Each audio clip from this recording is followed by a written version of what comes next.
Good evening, Twisters. Welcome to our tank cup of the year so far. The last place team in the Eastern Conference, surprisingly, the Pittsburgh Penguins at just 3-6, visiting the woeful San Jose Sharks 0-9-1. We're seeking our first victory of the year, and this is our best chance to get it potentially. Anyway, it's great to have you here, no matter who you cheer for. We're going to be doing this for all 32 teams throughout the year. So no matter who you cheer for, we want you to be joining us for this season as we cover the NHL with all sorts of videos and streams here on this channel. Of course, I'm also joined by my co-star, and that is the one and only cutest puppy in hockey YouTube, and that is Cortana. And I assume that we'll have a couple of goals tonight, not too many, but we'll make sure she gets plenty of rewards today because she is a fantastic girl, isn't she? All right, good girl, Cortana. Axiom, Dean, Mike, Ian, Stupid Seal, for my sake, you're praying the Sharks get the dub. You know, I'm gonna say it. I'm gonna say it happens tonight. It's the return of Erik Karlsson, hence the Seals jersey behind me here, the reverse retro 2.0. It's his return to the Shark Tank. I think the boys who played alongside him last year, there aren't that many in teal, but I think that they're gonna feel a little bit more pep in their step. They want to have some fun and see if they can actually break through his defense. So I'm gonna say Sharks get this one tonight, 3-2 in overtime. But that's why they play the game, right? I mean, the Penguins should be just as hungry because they've had a very disappointing start this year as well. You can see here I have the stats for the main team stats on the bottom row. Dean or Ethan, thank you, dude. Thank you. I appreciate that, man. Whoever gets that membership, you get a trial for a full month here. And we do have members only live streams. We ran one last night. We were ranking all the away uniforms in the NHL. So we had a very fun time doing that with Tier Maker, of course. Anyway, let me just make sure we divide up the screen here. So yeah, make sure you vote in our poll. But it looks like the Penguins have a commanding 73-27 edge in that respect. Oh, Stupid Seal, you got into memberships. All right, fantastic. And as I said before, I did borrow your expertise for my rivalries video. So I said I was going to finish that this weekend. Might need an extra day, but I'm feeling like we're actually making some progress on that. Oh yeah, there you go, Stupid Seal. I live in hope for tonight. For tonight, all the way through April, no hope whatsoever. Then the draft lottery. Return of the Macklin Celebrini will be a San Jose Shark. Flyers are down 5-0. Well, I guess the wait, who are they taking on? They're not playing the Sabres again, are they? But they won last night. So, I mean, could be worse. But yeah, 5-0 is not fun. The Kings are a good team. Wait, the Carolina Hurricanes tied things up against the Islanders? Where was this? Huh, not when I was watching. Anyway, any idea of when it will be released? Yeah, let's just say Tuesday's a good day. Tuesday is usually the best day to release videos on YouTube, just generally speaking, because Mondays people are like, oh, was there something at work I needed to get caught up on? I don't want distractions. And then Tuesday, people like they feel like they can actually be productive but multitask at the same time. Hey, what's going on, Lautaro? Thank you for joining us from Argentina. That's awesome. That right there that warrants a Cortana treat. Actually, it warrants two. You got no money? Hey, that's cool, man. That's totally fine. You're watching our videos. You're hanging out in our streams. That's good. That is rewarding me also, right? Because advertising revenue and all that good stuff. Here we go. Yeah, the Bruins actually lost their first game. You will lose. You know in your heart the Sharks are going to lose. We'll see. I don't know. This is a good opportunity. I think I would hope that some Sharks players have had it up to here at this point, that they just play angry and actually, throw more than 23 shots on goal. Samantha, good evening. Actually, Samantha, we are doing an awesome stream on Tuesday. So just 3 nights from now. The Avalanche are hosting the Devils in what some people think could be a Stanley Cup final preview. So don't miss out on that. We're going to be live for that game. And actually, I'll have a special unboxing. Actually, let me show you guys something. I know there are some messages I haven't gotten to just yet. You can always ask me. Again, that's fine. If you tag me, right? That's usually a good way to do it. You can also super chat, but hey, Anyway, I do have this to open up. I will do this on Tuesday night stream because Dustin, who's a big supporter of this channel, is also sending me some other stuff that I haven't received in the mail just yet. It's all sorts of cool memorabilia, some Sharks themed stuff, and some stuff I don't even know about. So I'm very intrigued. We'll do this on Tuesday though. But I do have friends. I do have intermission trivia set up for these two teams. So we're going to be doing first intermission trivia. Hmm. All right. Serious concern about the Oilers. Yeah, man. I thought the Oilers were going to run through them. I mean, because the two games I've seen Edmonton play going into today, the first was that game against the Predators, and they were very convincing. And then I saw them play in the Winter Classic against the Flames, and they were in full control of that game too. But God, it was awful. They can't score at even strength. Their goaltenders can't cover their ass. It's just awful. Hey, thanks for jumping in, Afton. Yeah, whatever. What happened to Adam Johnson's just horrific, isn't it? Yeah, Knights and Avalanche about to drop the puck, so that's cool. Go Sharks, says a sad sports fan. Right on. Justin, thanks for jumping in. Alex, hello. Both these teams aren't doing so good. Yeah, I know, right? If the Sharks win, how happy will I be? I just want to see us do one. It's been a good weekend for Sharks fans in a sense, because last night Patrick Marleau's number 12 was retired at the Acesso Showwear Center where the Seattle Thunderbirds play. That's where he played as junior. And also tonight in Ontario, the Sault Ste. Marie Greyhounds retired Jumbo Joe Thornton's jersey. So that's kind of cool. All right. You watched the Sharks' last game against the Canucks? Yeah, I know. I fortunately was catching up with a friend of mine. We did have the game on, but we were just drinking some beers and shooting the breeze. So it just kind of flew over my head a little bit. Custom Pens jersey for Adam Johnson. Yeah, I'm sure that some people will be doing that. This game might be a complete mess, and yet y'all decided to show up for it. So thank you so much. That's awesome. And I understand it's very late for some of you. So if you have to bounce at a certain time, you got to do what you got to do, right? But yeah, man, Penguins and Sharks. Erik Karlsson, of course. What an amazing year for the Sharks. They were actually fun to watch last year because of how much he drove the play. And Timo Meyer was a piece of that as well. But yeah, it's just been it's just really been ugly to say the least. You're a Sharks fan only this night. Who knows? Maybe at some other point in the season you'll need them to win. Marlowe and Jumbo, you miss them so much. Yeah, man. I mean, it's just like, damn, we really did. Even though we didn't win a cup, we had such a good thing going. We really did. You know, I miss that excitement of your favorite team being in the playoffs. That alone, you know. And once you get in, you don't know for sure what's going to happen, right?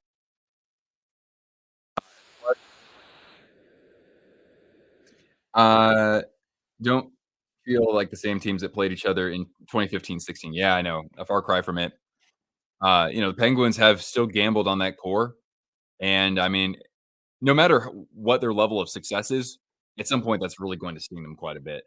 They've already for a while had what's been regarded as one of the worst, if not the worst prospect pool in the NHL. So, and they, gave up their first for this upcoming season. Anyway, we're about to start. Holy crap. You guys have been so active in the chat.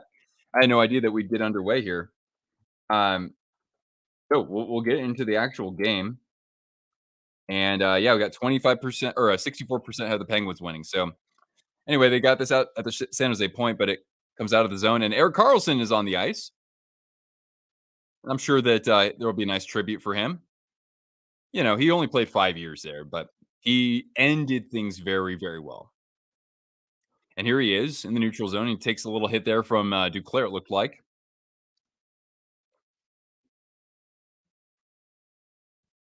Yeah, Duclair was giving him a Bay Area welcome.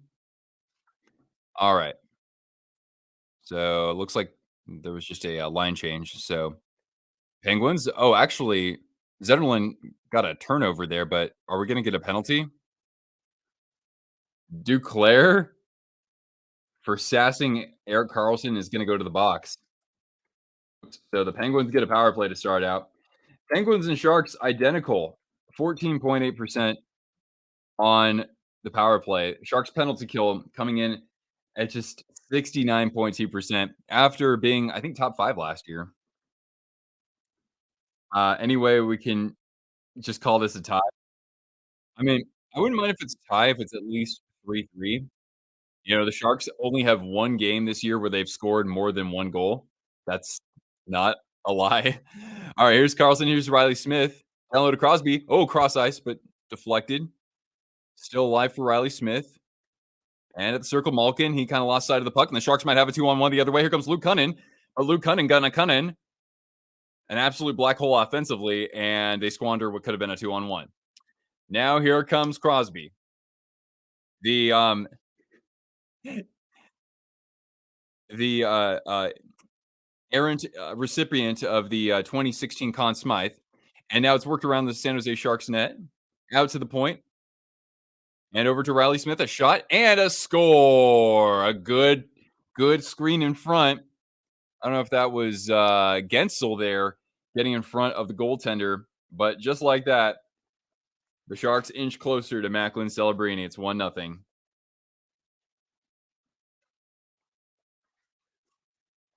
Let's take a look at this one more time. One more time. Might have gone off somebody initially when Smith shot it. Nah, it doesn't look like it. But yeah, good screen by Gensel, and just about top corner placement there from Riley Smith. And yeah, we're a minute and a half through this game, and the Sharks already want to beat the 10 goals that they conceded against the Canucks on Thursday. Anyway, the plight of the Sharks fan, my friends. The plight of the Sharks fan. Yeah, right. Canes and Islanders headed to overtime. Okay. Well, I'm glad that Canes are at least getting a point here. O'Connor and off the stick of Eklund, and now another shot and almost a chance for Letang off the rebound. Now a shot from the point, blocked in front by Vlasic, and cleared into the neutral zone so San Jose can change up. Mike Sullivan's job could be on the line. I would think right now, yeah. I would think so. Ooh. And now here is Mike Hoffman is that was Achari. Yeah, that's right. Noel Achari. Fourth line center for the Penguins. Now Kyle Burrows dumping it down around the Penguins net. Jumping in are a couple guys in teal. It's actually a pretty good uniform matchup. Giovanni Smith in the corner. Hassled by Long Beach native and longtime Shark Matt Nieto. Still alive in the Penguins zone, but nobody's at the point. Here comes Achari, takes a shove from Burrows. That should be an interesting matchup to watch tonight. Both very physical players. Riley, hey, thanks for joining.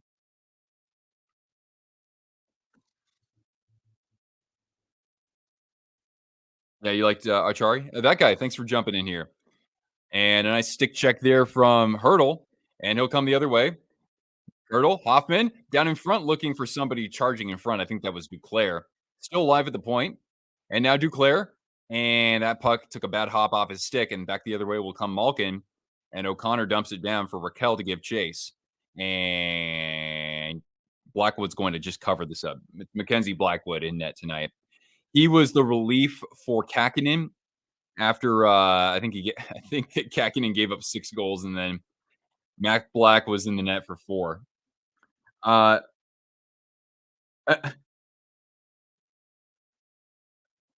I think we should at least get 7 or 8 wins this year, Alex. All the branding, yeah. Of course, San Jose Sharks, one of the great brands in sports. The only thing that's really missing besides the Stanley Cup is people in the seats. A shot and wide from Gensel. Ohotiuk came in on that Timo Meier trade. Has checked into the lineup. I think this is his second game now. A shot from the point, blocked by Eklund. And William Eklund just trying to steer it to a teammate. Some trouble here in the corner. Down goes Crosby. No call. Could have been a trip. Now Eklund in the neutral zone. And now Mikhail Granlund, the former Pittsburgh Penguin, around to the Penguins net. And jumping into the plays, Vlasic, almost a tip play in front. Good look. And now Nikolai Knizhov checks into the lineup. Zetterlund cycling, a shot. He leads the team with a whopping 3 goals after, like, not scoring at all last year.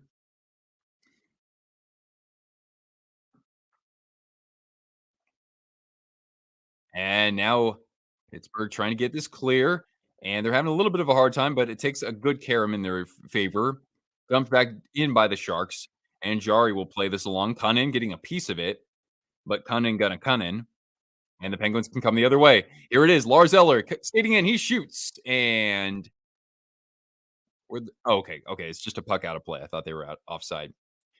First, 4:43 gone by in the period. Yeah, I know. Hurdle, man. Slow start last year, slow start this year.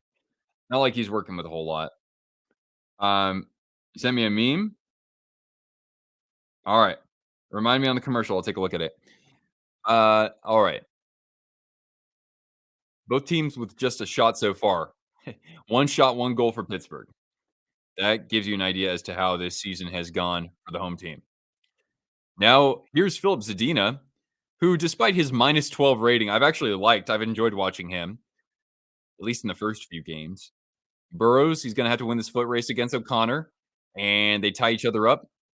Puck ends up behind the net, and the Sharks get the clear, but it can quickly find its way back to the visiting Penguins. Another loose puck come up with by Zadina, a chance and a save at the edge of his crease off a shot from who's that for us? 22? Oh, Ryan Carpenter. Ryan Carpenter. That's right. Hey, Brandon, how you doing, man? Canes pulled that one out. That's right, baby. That's right. Are we gonna win, Morgan? We're gonna get one. We get one. We get one win. When I'm on camera, we're doing this. And now shot. Oh, Jacob McDonald throwing that through the crease. Can you tell Logan is back? No, Logan had a setback. I think he has like some sort of fluid at the joint in his hip or something like that. That sounds really bad. I get the feeling he might miss this year, honestly. All right. Sharks doing a good job getting some zone time now. Jacob McDonald and good defensive support for a moment there by I wanted to say Bonino because he was wearing 13. But anyway, gets cleared down toward Blackwood, but no icing. Hurdle. And a good check there from Malkin. Duclair trying to regain the zone. Now Hoffman across the ice. Maybe a chance in front. Hurdle putting it just off the blocker of Jari, excuse me. Now at the point, Knizhov, maybe a chance. Hoffman in the crease, and no one was there. Penguins able to move this up. And here comes Letang working against Vlasic. Knizhov, good support around the net for Duclair. Looking for Knizhov again. A loose puck. And move to the wall. Oh, at the circle, ripped by Raquel, and a great blocker save, pad save by Blackwood. And another chance for Malkin, but off the stick of Hurdle. What did I make a pun? I don't even know what I said. All right, anyway, 13:06, we go to the first commercial break. Already, I'm glad to see so many people coming here to because misery loves company, right? Hmm. Oh boy. I've got this, and then my favorite football team is the Vikings. And so just when we thought we might have turned our season around, then Kirk Cousins tears his Achilles. Uh, if we win one game, it should be against the Penguins. Well, I mean, and the Knights. But we'll do that. Somehow we beat the Knights, I think, twice last year. But anyway, yeah, so we're just in a commercial break. Don't forget, guys, we will have trivia at first intermission, so you can look forward to that. Trivia at first intermission. But yeah, the Penguins had nearly a 2-1 margin in our poll. The Steelers are doing decent. Steelers going Super Bowl? It's just too difficult because that division is such a freaking meat grinder. Every team, I think, is above 500 now. Yeah, sad sports fan. I strangely grew up a Vikings fan. I did like the Niners for my first couple of years, but yeah. I was a fan before the '98 season. That's what's really important, though. It wasn't like I jumped on a wagon. Tree's gonna flip out if the Penguins lose this. He's probably already making a video. Afton, what's going on? Rangers won the World Series. Yes, Afton here is a Rangers fan. And the first World Series, yes, their first ever, and the fourth in the illustrious career of the great Bruce Bochy. Only the sixth manager ever in Major League Baseball to win at least 4 World Series as a manager, and the first ever to go to 3 World Series with 3 different teams. I could have it easy. Well, sad sports fan. I mean, they haven't won a Super Bowl since I started watching football. So, you know, I I honestly don't think that although that they're consistently good, it's not like it's that much better, you know? Whereas if you're a fan of a team like the Ravens, they're always competitive, sure, but they're always counted out. Like or nobody thinks to make them the favorite in their predictions. And then, when they go to the Super Bowl, they win. I don't know. All right, here are the Penguins through the neutral zone they come. And Rust, check there by Burrows behind the net. Now Gensel out to the point, looking for Crosby at the side of the net. Rick, I like the Thrashers pick. Haven't won a Super Bowl since watching football. Are you a Titans fan, Stupid Seal? Because their first year as the Titans, I was in 6th grade. And I just jumped on the wagon. I said, all right, my favorite AFC team's the Titans. What happens? Music City Miracle. All right, now maybe a chance for Raquel, and he gets tied up by Granlund. Ohotiuk there to support it as well. And now Granlund into the neutral zone. He's got Knizhov or Eklund. Ohotiuk regrouping with Jan Ruta, the former Penguin as well, coming over in that Erik Karlsson transaction. Here, Cortana, have a little nibble here. It's for Rick. For Rick. That guy, by the way, that guy plays. Thanks for jumping in. Overpaid for Erik Karlsson? Oh yeah, you're paying $10 million annually for him, and you gave up your first round draft pick. Right now, that's looking like a pretty good first round pick for my Sharks. All right, now Zadina regrouping into the neutral zone, and here's Nico Sturm. Cunnin looking for Sturm, but Zadina, good hustle. Good hustle. Out to the point for Knizhov, trying to shake around Zahorna. That's a guy I've never even seen before. Zahorna, 63 in white. I gotta say that again. Radim Zahorna. He's Czech. Favorite AFC team is the Ravens. Yeah. Yeah, they always just do so well, and they never get the credit. Ryan Carpenter behind the Penguins net, cycles it out to the point. Over for Burrows, a shot, and good traffic in front. I liked what Carpenter was doing there. Still in the Penguins' corner. Carpenter. And just cleared out. And Nieto's going to try to chase this one. But Alex Burrows able to hang on. And now it's center ice. Here comes Jacob McDonald. He's also a defenseman. He's playing forward now.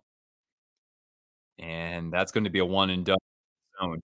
And now here's Pedersen, Marcus Pedersen.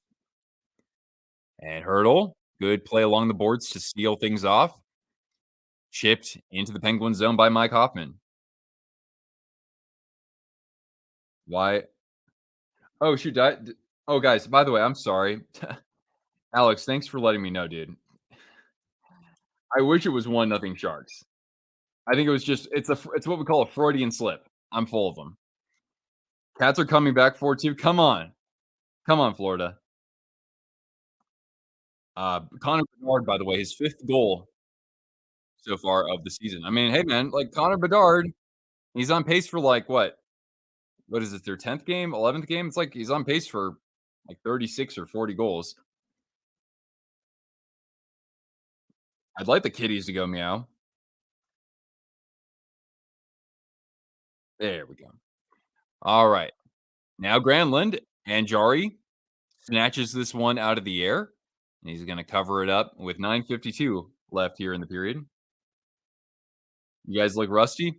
Yeah, you're having a little bit of a tough time getting it out of your zone. By the way, Matt Nieto, he's working his duster game is absolutely on point. Second commercial of this period, and again, we will do trivia at first intermission. How you like them apples? Well, Cortana, how do you like them apples?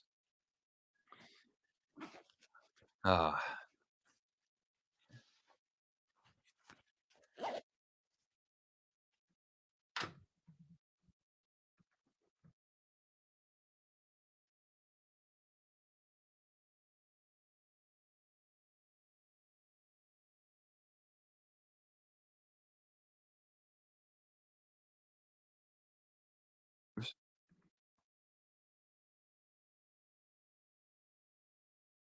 here's news for you.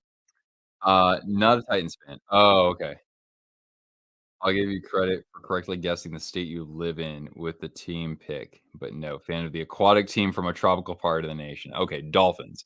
That's why you made the statement you did earlier because Dolphins haven't been to the Super Bowl since like what, 83? Something like that. Yeah, I wasn't even alive for that. So Mike Sullivan's not going anywhere. You got to send me a Penguins Erik Karlsson jersey. Oh, Mike. Bro, you're too benevolent already. I still have your Crosby bobblehead hanging up there. Or was that CJ who sent me that? I don't know. I think maybe it was CJ. But anyway, I have a lot of Penguin stuff that's sent in by you guys, the viewers. DJ Smith's seat is getting hotter. Yeah, yeah, I think that's fair to say. Boy, what a crazy blunder that the Sens, I almost said the Senguins because I'm looking at Carlson, who I guess you could use that term for him. He or they have to forfeit a first round draft pick from a botched trade a couple years ago. That's pretty freaking horrific. All right, 84. Thank you, Justin. All right. The shots are only 3-2. I mean, the pace of this game is actually pretty good. I do kind of enjoy what I'm seeing here. Nice strip of the puck by Gensel off of Burrows. Work to the point. Carlson to Pedersen. A shot floater knocked down by Eklund. Still alive though. Good job by Crosby, just immediately jumping on Eklund to strip the puck. And now here comes leading goal scorer Fabian Zetterlund into the corner looking for Eklund, battling against Carlson. They played some games together, and Carlson is able to get the stick lift going. You haven't seen a playoff win? Playoffs? Wow, dude. O'Reilly. Probably a belt. A shot from Knizhov and Jari able to see around the traffic. Zetterlund was breathing down his neck and will get a whistle with 8:46 left in the period. The Sharks goalie going down last night and nobody checked on him. Yeah, that was bizarre. I was enjoying some beers with my friends, so we didn't really pay attention to that, but I did see like just a quick clip of that. And yeah, that was, you know, you asked the same thing about who was it for the Maple Leafs that got. Oh, it was, Liljegren by Marchand. Yeah, why isn't anybody, like, steamed up about something like that, you know? You don't have to, like, hurt the other player who threw the shot in the first place. You don't have to hurt that person, but you gotta get in their face and say, "What the F are you doing?"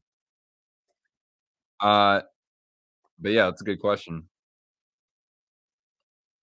Uh, alright, now cleared down by the Penguins into the neutral zone, and one of the Sharks is down. I don't think he's necessarily injured, but the puck is basically buried in Luke Kunin. He'll get up. Oh, Luke Kunin, you scored some goals in Minnesota, and then you decided to stop scoring goals. Get a whistle here. I think it's an icing to the Penguins. Missed the playoff deadline by 7 years. It's been 23 years. Oh, you went to the Blues game. Wait, they won again tonight?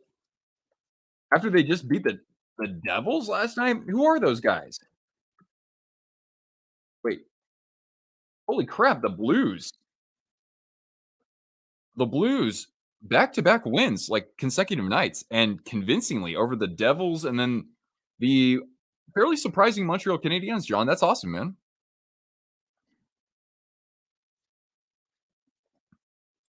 Yeah, right. That guy. That was such an ugly, ugly, ugly, ugly game. All right. Now Sturm loses that battle. It comes out to O'Connor and into the San Jose corner. Ohotiuk, the first one there. And looking for Zadina. And that goes down for icing with 7:54 remaining in the first period. Uh,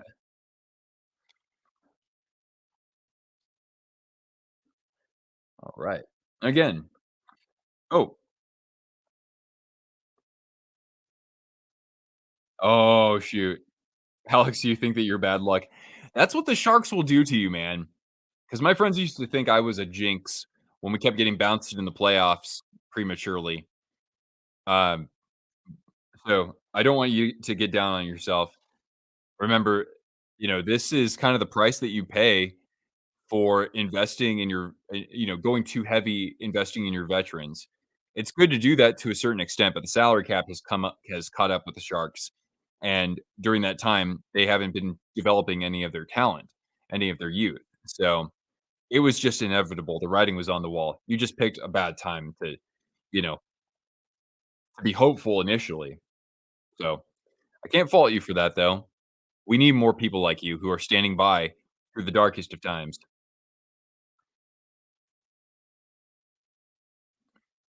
All right, a face-off here, Malkin versus Hurdle, controlled by the Penguins. A shot from the side, pad save by Blackwood, cleared, but back to Pittsburgh, and slapped in by Malkin. Ferraro trying to get that by Smith, and now retrieved by Malkin. A chance looking for somebody in front. Corralled and moved back to the point. A shot and a pad save by Blackwood. Good read by Hoffman. And now here come the Sharks. Maybe a chance in front. Here he comes. A shot. And Hoffman was denied by Jari off the pad. A good play in front, though. Riley Smith the other way. The drop pass. Maybe somebody in front. Pedersen jamming at it. They score. And it's Riley Smith yet again. 2-0 Penguins. And this time my banner won't say 2-0 Sharks. Oh boy.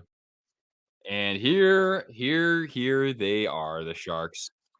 They have their they have a great chance in front. Hoffman can't capitalize. Okay, that's fine. Okay.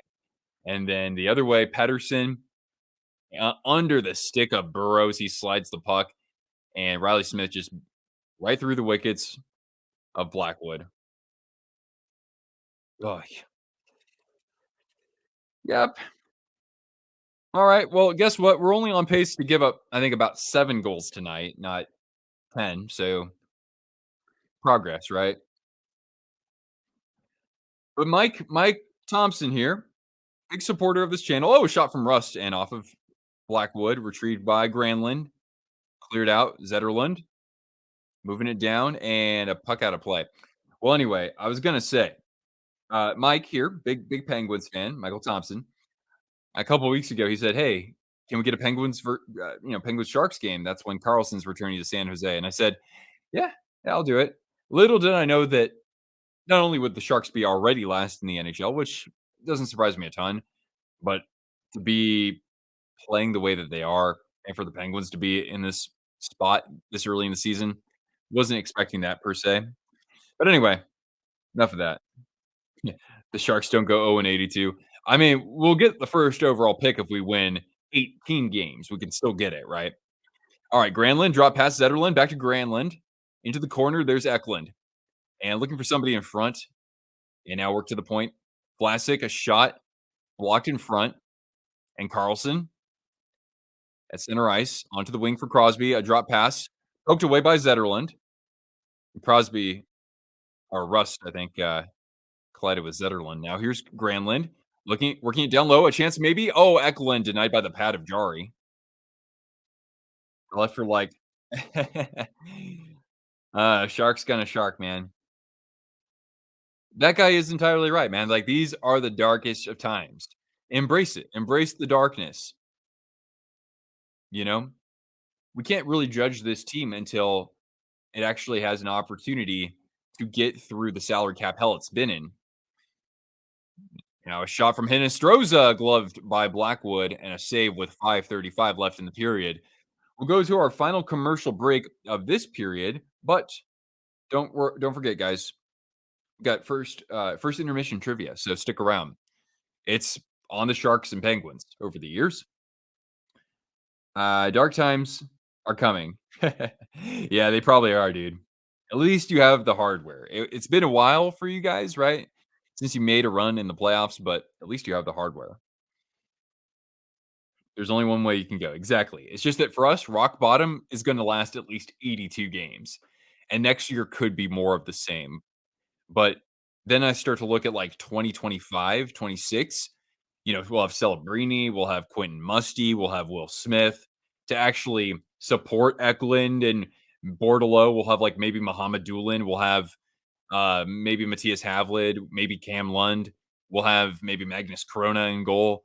We'll have maybe a blue chip defenseman the way that the season's going for the Penguins since we have their draft pick. It's like we're going to be fine. It's just you got to be willing to give it time. So, if your misery would like some company, Sharks fan or not, you are most welcome to be joining me on this channel. You went for your birthday in Dallas to see the Sharks play the Stars, and they got a goal. Yeah. Yeah, it's never fun when your team loses on your birthday. When Zegras was free, why didn't you guys go after him? Well, because he was an RFA, so you would still have to pay draft picks in compensation for him, and if you're a rebuilding team, you just don't wanna do that. Exactly, stupid seal. And Dean, and that's coming from a Knights fan, especially, I do appreciate that because you're right, dude. That's here, man, like, the the ecstasy of fandom, we have no idea what that is. We're hungry for it, but what we've seen from others before who've won multiple championships, right? Like, that's amazing, but is there anything better than falling from the toward the top down into the bottom, not seeing the end in sight, and then one day, everything that all your efforts, all of your frustrations, they're just gone. Even though you were crazy to keep watching your team, they're gone, and you can die happy. Oh, almost another chance for Smith. He was thinking about the hat trick. How do you do that? You root for the Carolina Hurricanes, Trevor. You root for Brent Burns. All right, Jari with the paddle. Now Letang from behind his net. Some good pressure there from the Sharks. And good check there at the point from Ferraro. And now tie up at the Sharks point. Cunnin. And kicked out. Ferraro does a little shimmy. A shot from Burrows. And into the trapper of Jari with Hurdle in front of the net.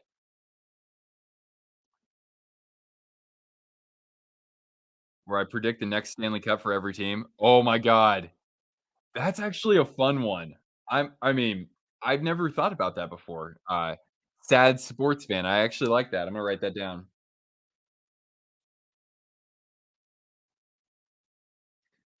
Or like predict the cup for the next 10 years.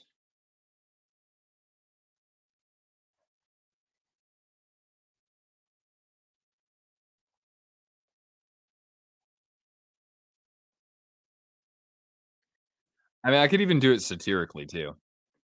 Like the Maple Leafs, 2067 or something like that. I don't know.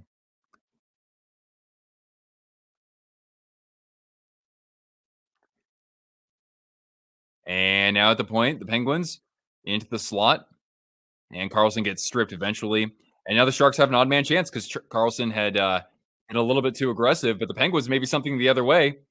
Eller into the slot. He shoots and off the stick of Knizhov. Play goes on. Toast tactical. Such a fun word to say. Hey, thanks for hopping in here. Good evening to you. All right. Penguins not able to clear. Good back check from Eklund. Here he comes. Eklund and a stick check, but Eklund draws a penalty. And that tied for 21st ranked power play in San Jose is coming out, baby.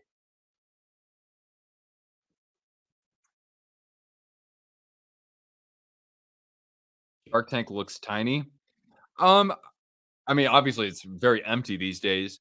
In terms of seating capacity, I want to say it's like the sixth or seventh lowest. It's one of the smaller venues, but there isn't a huge difference between having like 17,400 seats versus, you know, there are about 20 teams that have between that and 18,400 or like 18,800. Most of the teams in the NHL have just about the same size for an arena.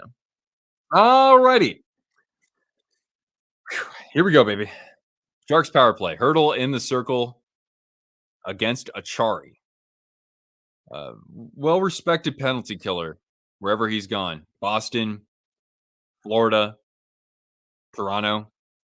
And a high touch from Burrows, and we get a whistle with the first 10 seconds of the man advantage elapsed.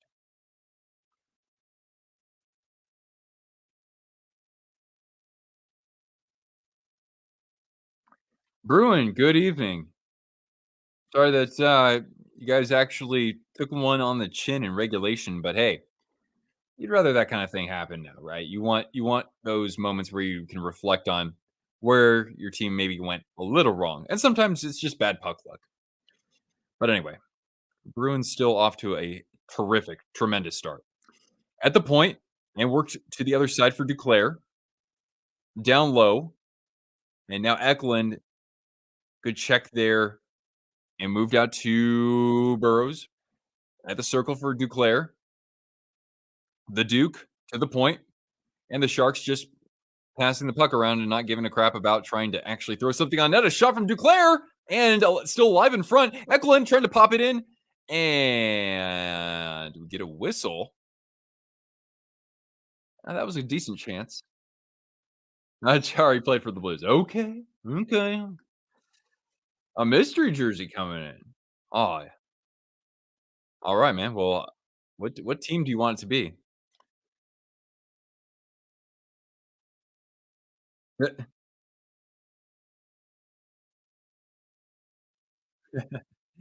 Oh, all right. Still alive for Burrows to the other side, and now Granlund out to the point. Burrows one timer. Eklund fans on it and breaks a stick.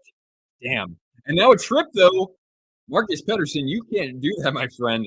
And it will be a 5-on-3 for 52 seconds because you can't not call that. You just can't not. So Sharks, even though Eklund fanned on that opportunity, this is their real chance to actually tie this game up. Uh, Surprised by the start they had. Yeah, Bruin. I mean, remember our channel, our community predicted the Bruins to actually miss the playoffs. And I had them at making it, but as a wild card.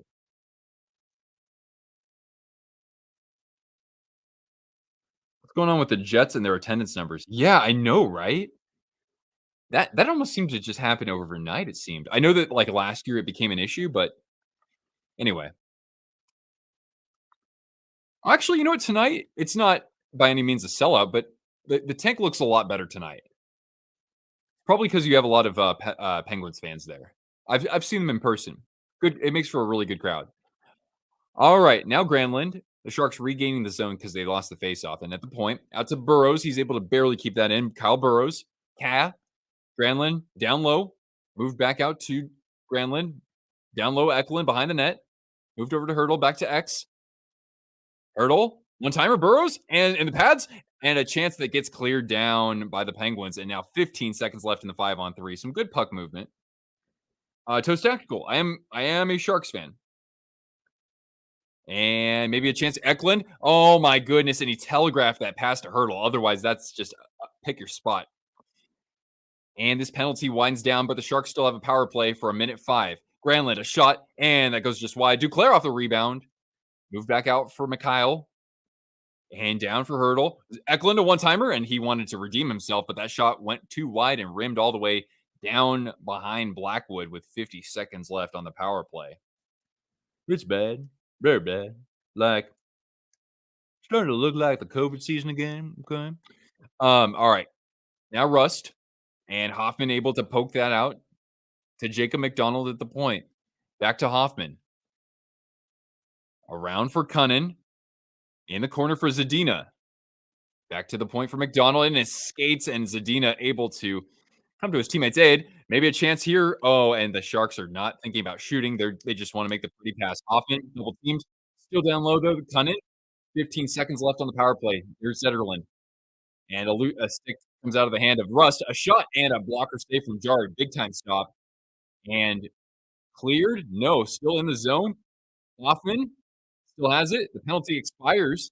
Now at the point, and a telegraph pass that is intercepted and out of the box. Oh, almost. Here's a chance for Pedersen. He comes in. He's denied by the pad of Blackwood, but oh my God, guys.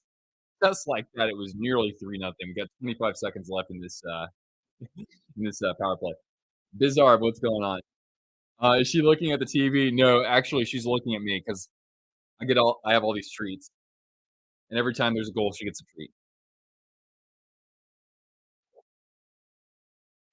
Yeah, yeah, Steven Steele. All right, 4 seconds left, and man, the Sharks just can't buy a goal. And ooh, a little bit of a collision there with Giovanni Smith. Couldn't see who that was at first. That was with oh, okay. I don't even know who that is for Pittsburgh. Oh, Ryan Graves. That's right. Graves wears 27, not 33. All right. What was the most entertaining Stanley Cup final I ever watched? Boy, that's a really good question. I loved like 20, like the ones that the Bruins were in over the past 12 years, right? The one against the Canucks, that one was pretty great, even though it was mostly pretty tight defensively. That was a good one. And of course, you had the 2019 Cup between the Blues and the Bruins. Anyway, guys, let's play some trivia. I've got some trivia themed here around the San Jose Sharks. And thanks everybody who just hopped in here. So, what I'm going to do is I'm going to share my screen, and it's totally just for fun. This isn't like to keep score or anything like that. Although, please do keep score. Let me know how you do with this. So, what I do is I give you a multiple choice question. We've got 10 questions in total, and I'll give you the answers. Oh, okay. So a fair amount of you think that Sullivan should be fired. Okay. All right, guys. So question number one coming up in just a moment here. I just need to give you the poll here on YouTube. All right. Oops. C and D. Okay. All right. So let's go to question number one. Jaromir Jagr played 806 of his 1,733 NHL games with the Penguins. He appeared in over 150 games with three other teams, so 150 for each team. Can you name the three teams? Did he play at least 150 games for the Capitals, Devils, and Panthers, the Capitals, Rangers, and Flyers, the Capitals, Devils, and Flyers, or the Capitals, Rangers, and Panthers? Yes, Cheyenne. I'm sorry about your dog. I hope that was just, you know, just your dog getting rid of something that needed to be purged. My dog does that occasionally too, but I'm sorry to hear about that. If we do make a goal, who's going to get it? I'm going to say, Eklund's hungry, dude. I got to say Eklund's going to do it. He's had a couple great chances. All right. So I'll give you about 15 seconds to cast your answer if you haven't done so already.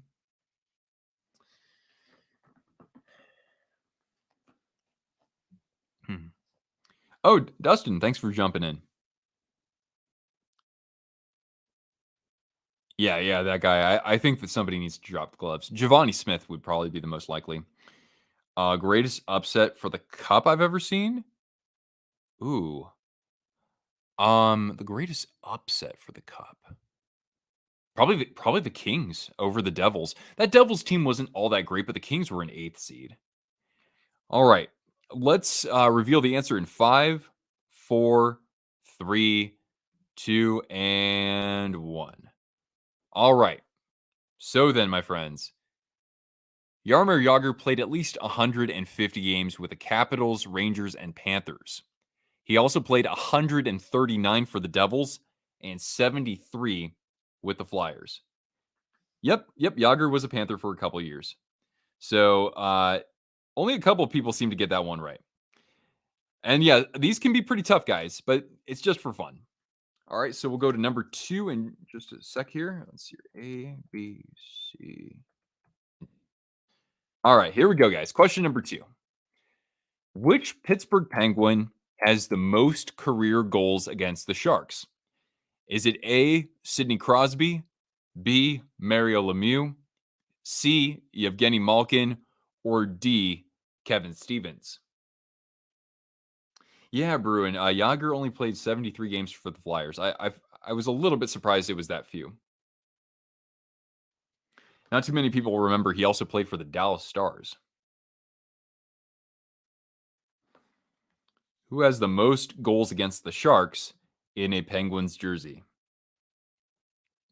Twisted Wizard? Well, if that's directed at me, I do take that as a compliment. All right, I'll give you about 10 seconds here to cast your vote, everybody. And if people are coming in and are thinking, what's going on here? So, with our live streams, it's become kind of a tradition at intermission. We'll do trivia for the two teams that we're watching battle it out. All right, let's reveal the answer in 5, 4, 3, 2, and 1. There are plenty of correct guesses here. And it's Mario Lemieux by almost double a margin over Malkin and Kevin Stevens. How about that? All right. Next question, same thing, just flipping things, right? So, which San Jose Shark has the most career goals against the Pittsburgh Penguins? You got it, Emily. All right. Let's see if you can make it 2 in a row. All right. So, which Shark has the most career goals against the Penguins? Is it A, Patrick Marleau, B, Owen Nolan, C, Tomas Hertl, or D, Logan Couture?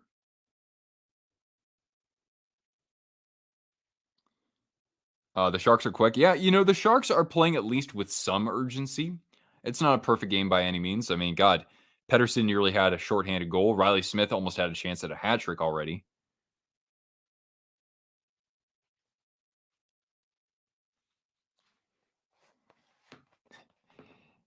Former Pittsburgh Penguin Patrick Marleau, don't forget. How did I decide the Sharks were my favorite team? I mean, I'm from just south of San Jose, so there you go. They were the closest professional sports team for me.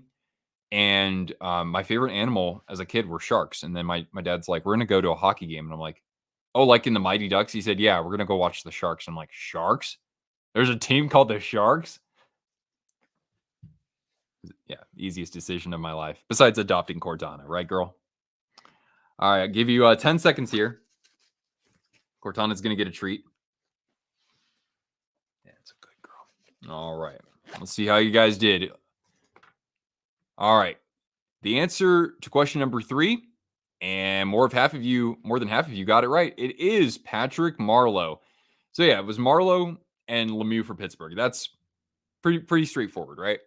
But you know me, I do throw in some knuckle pucks now and then. Cortana's an Islanders fan. Yes. All right, we're gonna go to question number 4. Oops, wait, number 4. Just give you the poll for this.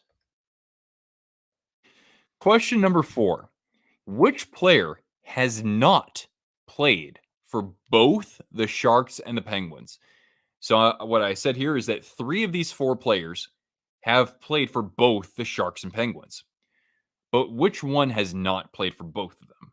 Is the answer A, Pat Falloon, B, Douglas Murray, C, Antti Niemi, or D, Derek Brassard? Who's the best hockey player to give to charity or humanitarian? That's tough. I mean, Crosby is a great pick, though. He's one of the more charitable players in hockey. I don't know. Somehow I thought about Roberto Luongo. You wonder what Cortana's bark sounds like? Yeah, I know, right? She doesn't bark. There are only like 2 or 3 instances where she'll bark. One is if she's chasing a squirrel up a tree, right, Cortana? You like chasing the squirrels, don't you? Yeah. All right, I'll give you about 10 more seconds on this one, guys.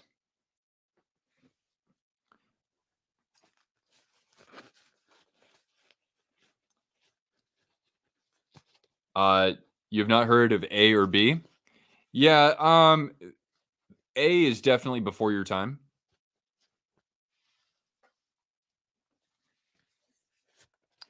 Yeah, right, Alex. I liked how Zadina looked the first few games. I was like, maybe he should be my favorite player, but he's been kind of buried down the lineup. Oh, you're Australian. All right, cool. Thanks so much for watching from all the way down under. All right, the answer to be revealed in 5, 4, 3, 2, and 1. And actually, guess what? The poll is the plurality of people chose D, and they are correct. Brassard has played for like 8 teams, but he never played for the Sharks. Now, I said C was Tyler Kennedy. I forgot to correct that. Tyler Kennedy has played for both teams. Antiniemi played 3 games for the Penguins, and we'll touch on Antiniemi in Pittsburgh. Yeah, Robbie, you're correct. So yeah, we'll touch on Antiniemi a little bit later. But yes, Derek Brassard played for Pittsburgh, but never for San Jose. All right, we're gonna go to number 5, and we're gonna think back to that 2016 Stanley Cup. All right, number 5. Yeah.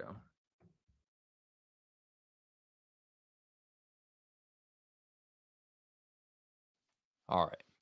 So number 5, in the 2016 Cup final, how many more shots did the Penguins take than the Sharks in total? So over 6 games, how many more shots did the Penguins rack up versus the Sharks? Did they have 51 more shots than the Sharks? Did they have 62 more shots?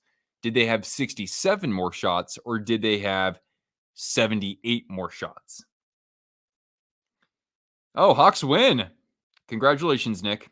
And good job on Bedard for, I think he had at least 1 goal, right?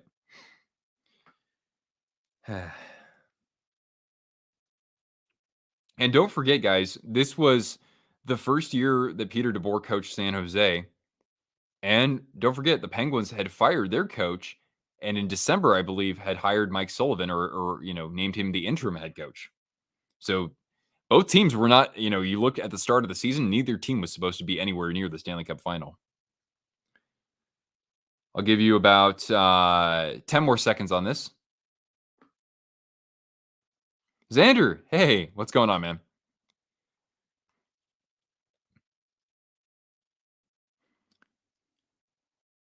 Hornqvist, yep. How many hat tricks were there today? Well, I know that Matthews had one. And Ryan O'Reilly had one too. All right, let's close this out. Let's reveal the answer in 5, 4, 3, 2, and 1. All right. Well, I see some correct answers here. The answer is C. The Penguins had 67 more shots than the Sharks, about 11 more per game. And you could see from the eye test, the Penguins had the puck on a string that whole series. Matt Murray allowed 11 goals on 138 shots with a very impressive 920 save percentage. Martin Jones was under siege. He conceded 14 goals on 205 shots, racking up a 932 save percentage. Martin Jones with a performance in the playoffs that was near Jaguar level. All right, now we go to question number 6. We're doing 10 questions in total, just FYI.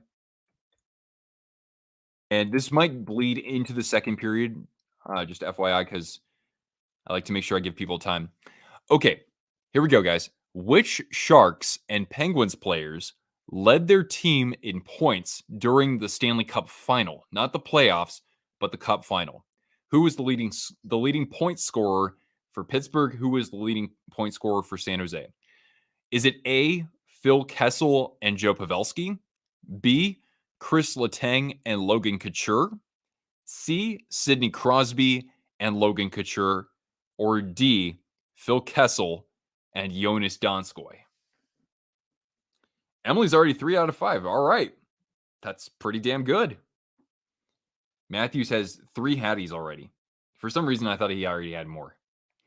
But yeah, Ryan O'Reilly. Mike Rowe, what's going on? Thanks for popping in here, man.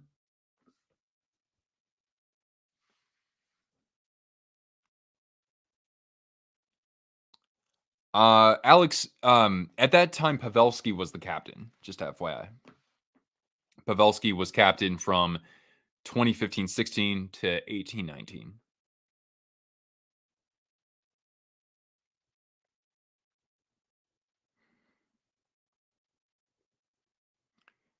All right, I'll give you about 10 more seconds, folks.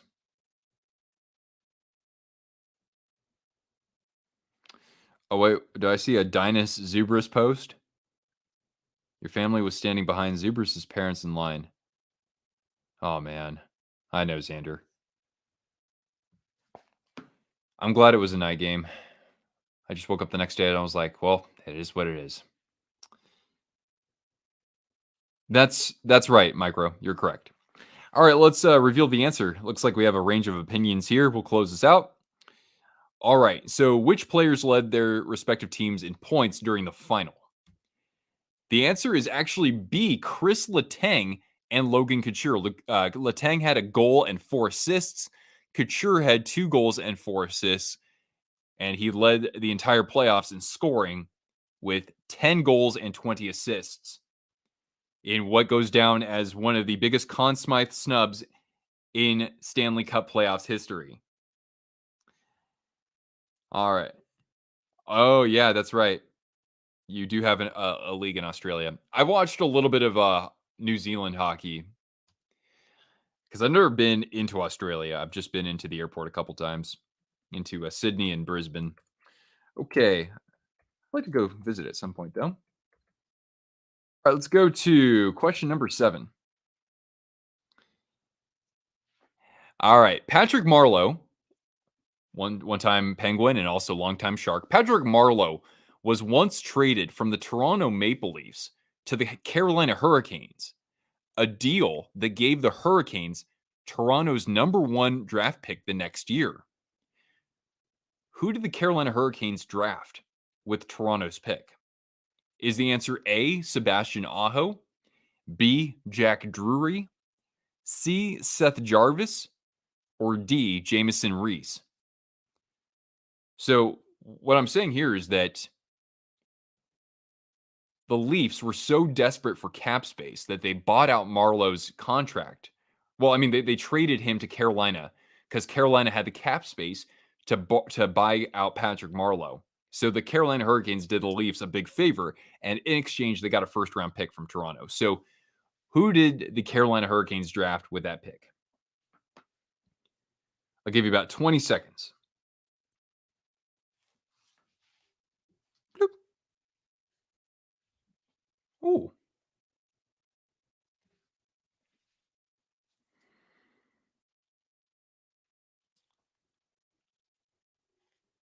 All right, let's reveal our answer then in 5, 4, 3, 2, and 1. Okay. Mostly votes for A and some for C as well. The answer is Seth Jarvis. He was selected 13th overall with that Toronto pick in 2020. I know that's not the easiest question. You'll have a good chance at the next few, I think. Yeah, we'll get to all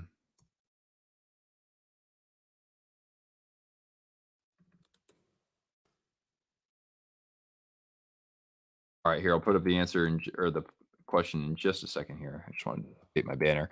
All right. Number 8. How many of Marc-Andre Fleury's 73 career shutouts came as a member of the Penguins?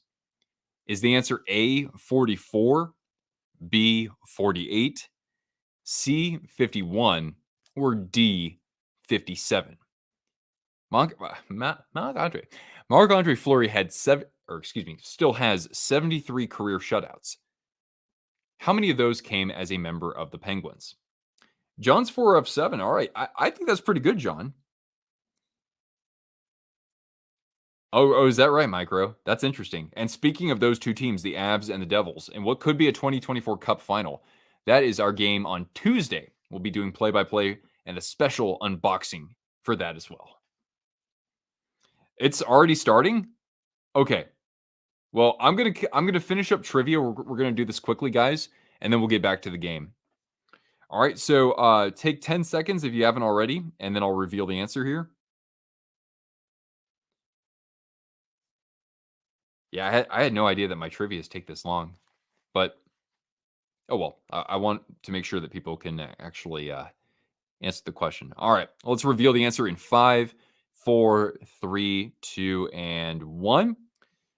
All right. Well, Marc Andre recorded 44 of his 73 shutouts against the Penguins. It's very impressive, though, because in just 192 games, he has 23 of his career shutouts with the Golden Knights. Yeah, Dustin, I see what you're doing there. All right, question number 9. A, B, C, and D. All right.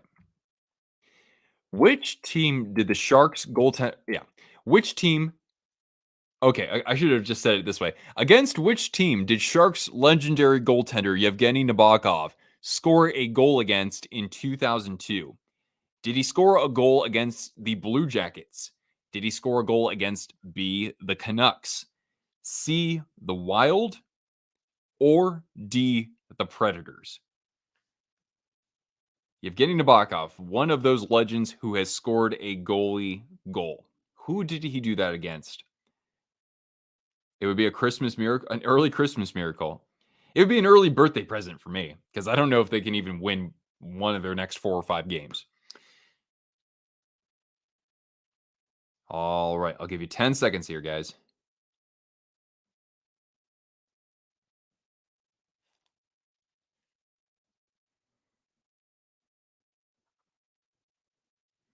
You know, that's confidence there, stupid seal. All right, let's reveal our answer in 5, 4, 3, 2, and 1. Okay, so yeah, all sorts of guesses. Yeah, Cheyenne, and they made that look easy. O'Reilly with of course, a hat trick. I love seeing that. Nabokov scored a goalie goal against the Canucks. He did this in 02. He became the 9th goaltender to score a goalie goal. And since then, 7 other goaltenders have scored. And our final question here. This is about Penguins legend Antti Niemi. All right. Read the question in just a second, and then we'll get back to the game, so don't worry. All right. So 10 years after winning a Stanley Cup with the Blackhawks, and then later finishing as a Vezina Trophy finalist with the Sharks, Antti Niemi played 3 games with the Penguins. How did he do? Did he have a 5.37 goals against average and an 862 save? Did he have a 602 goals against average and an 833 save? C, did he have a 6.28 goals against average and an 896 save? Or did he have a 7.49 goals against average with a 797 save percentage? Who the hell is Antti Niemi? Blackhawks Stanley Cup winning goaltender in 2010. Vezina Trophy. Oh, a Vezina Trophy finalist is one of the 3 goaltenders who are eligible to receive essentially a trophy for goaltender of the year. So he's regarded that year essentially as one of the best 3 goaltenders. So I'll give you 10 seconds and then we'll get right back to the game, okay? And more people have come in too. I'm happy to see that. So thank you for joining us, guys. We're going to be doing this throughout the season. And if I haven't covered your team just yet with a live stream, don't worry, we'll get around to them.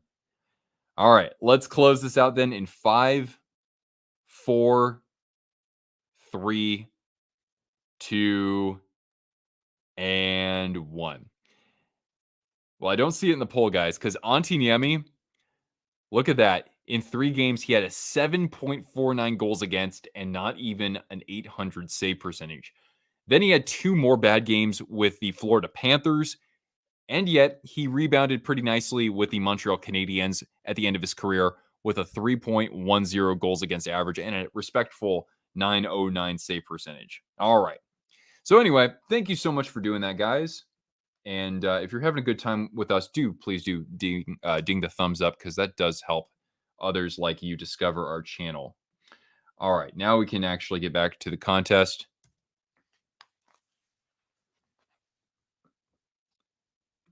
Yeah, Antti Niemi, not good.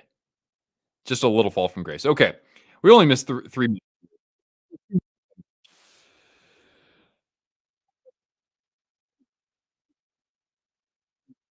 is like at least a first team all-star. Oh, a chance for Rust, and they score. A deflection by Gensel in front of the net, and just like that, 3-0. Wow. Oh god, Sharks. Good thing I have my expectations so low that they're underneath my shoe, or else I'd have hemorrhoids. There you go. 3-0. Thank you, Willie. Or I just see Willie. Thank you, Bill. The Sharks so bad they got you following the games. I know, right? It's like so bad you actually kind of want to see it. It's almost like a beer league team being displaced in the NHL. When will the Sharks win a game? I thought it was going to be tonight. I said we would actually win a game tonight. I don't know. I really don't know. I got to think about somebody we actually match up okay against. I'm kind of curious to see when we play like the Flames. I'm going to a game in December against the Oilers. They look like hot garbage right now. All right, Bruin. Good night. All right. Now Hurdle along the wall for Duclair. Back to Hurdle, and he's just completely triple teamed. Actually, Vlasic regrouping. Knizhov. He's going to have to slap this along the boards just to get it out of danger. At least they have a good jersey. Exactly, Scott. Silver linings, teal linings. I play the Flyers next. Okay, Sharks and Flyers. Oh no, no, no! Vinny Hinostroza. Holy shit! It's Oprah for hockey. You get a goal, and you get a goal. Unbelievable. Two more goals for the Penguins, and it's not even 5 minutes through this period. When is Blues and Sharks? I don't know. That's a team we just can't seem to beat ever. Uh, do I think this is the worst Sharks team ever? This is definitely the worst I've ever seen. I've been watching them pretty consistently for about 17, 18 years. So it's the worst team I've ever seen. When I was a kid, I wouldn't watch them on TV, but they were horrible when I would go to games. To me, this is still worse. Is your real name. It's kind of a joke because your grandfather was Bill. Everyone says, "How many names do you have?" Oh, it's like looking like the Panthers game. Yeah, the Panthers were down 4-0 to the Blackhawks, but we're not the Panthers. We're not comeback cats. Last time I checked, at least. If David Quinn doesn't do a better job at coaching, you're going to be pissed. Look, I don't think that you can just say they suck because of him. I think they suck no matter what. Greer intended this team to suck, and so I have no problem with what Greer did. This is all on the previous regime and some coaching, sure, but this team was actually better than its record turned out last year. I know some people say you are as good as your record is, but the Sharks actually did play better than you would think last year. Their goaltending was crappy. This year, the goaltending doesn't matter because the rest of the team is so dog crap. A chance at the point, and Blackwood seeing around the traffic. Actually, I think it was blocked in front. Inestroza. Now Letang. Oh, a deflection off the pad of Blackwood. Eklund, good strip of the puck. And takes a fortuitous bounce, but he gets stripped there by Hinestroza or Rust. A pad save by Blackwood. That being the 13th shot of the game so far for the Pittsburgh Penguins. And Archari trying to keep the possession alive. The Sharks are looking gassed here. A shot, chance in front, and pinned by the pad of Blackwood off Achari. Achari's having himself a nice game. Hockey from home. Thanks for joining us. The ATL is wide open, thankfully. I thought you meant like Atlanta's open for business. The Sharks are going to relocate there. There's probably a chance that could happen. But yeah, like, look, if the Sharks fire Quinn, I'm not going to be upset. I wouldn't be upset by that at all. Also, it sucks that Logan Couture is not on the bench right now. I don't think he's, like, going to make things so much better, but he did turn things around fairly well for himself last year, and he is the captain. Yeah, right, Jay-Z. Who did they get a point against? The Sharks nearly shut out the Colorado Avalanche. Mackenzie Blackwood saved 49 consecutive shots, and then with, like, 90 seconds left, the Avs got their first goal, and then they won in a shootout. Oh my god, Malkin just going through a couple of traffic cones, and Raquel behind the net, jamming at it, and off a skate in front. And the Sharks can regroup. I do not think these fans are very content with their team's play. And Nico Sturm just an egregious giveaway in the neutral zone. A drop pass and picked off by somebody in teal. And now Anthony Duclair going one on one. And here he comes behind the net. He jams it in. No, it's still a pad save by Jari. Sharks just trying to jam at it. Hurdle in front of the net as well. Still alive. Duclair to the point. A shot from the point. And Crosby picks up the loose change. Sid splitting a couple defenders. Sid, oh, denied by the pad of Blackwood, but he, again, Sharks defense looking like traffic cones. Now Karlsson is shot a little bit wide of the net, rims around, back to Pedersen, back to EK, works it to his partner, and now to the side for Gensel, and into the slot, and a good skate check there by Knizhov, now tying up against Crosby, and looks like 87. You don't get away with everything. He'll go to the box. The Sharks will get a power play. How many goals do the Sharks have this year?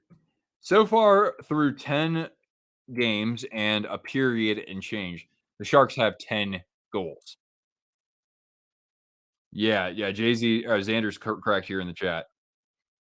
Uh, can we not get one damn goal? What the hell? The avalanche of all team, right, John? Yeah, yeah. You know, Blues fans, they're happy with any opponent or any adversary that they have right now, as long as that team can defeat the Avalanche for them, they appreciate it quite a bit. But yeah, the Sharks literally are scoring under a goal a game right now in a time when offense is plentiful in the NHL. Ay, ay, ay. Well, it's great having you all here. I'm having a really like, despite the actual result, I really do love like repping my favorite team with you guys. So thanks for being here. I really actually feel energized by that. And hopefully we can continue this energy on Wednesday because we're gonna do Avalanche versus Devils. That should be a hell of a time. Although I don't know what's going to be going on here with Jack Hughes because he's injured. Oh, sad sports fan. Ah, man, you're giving me too much credit. But hey, man, if I do what you like, I'm going to keep doing it. At least I'm hopefully going to keep doing it. So thank you. I appreciate that. Actually, you know what? Cortana gets a treat for that.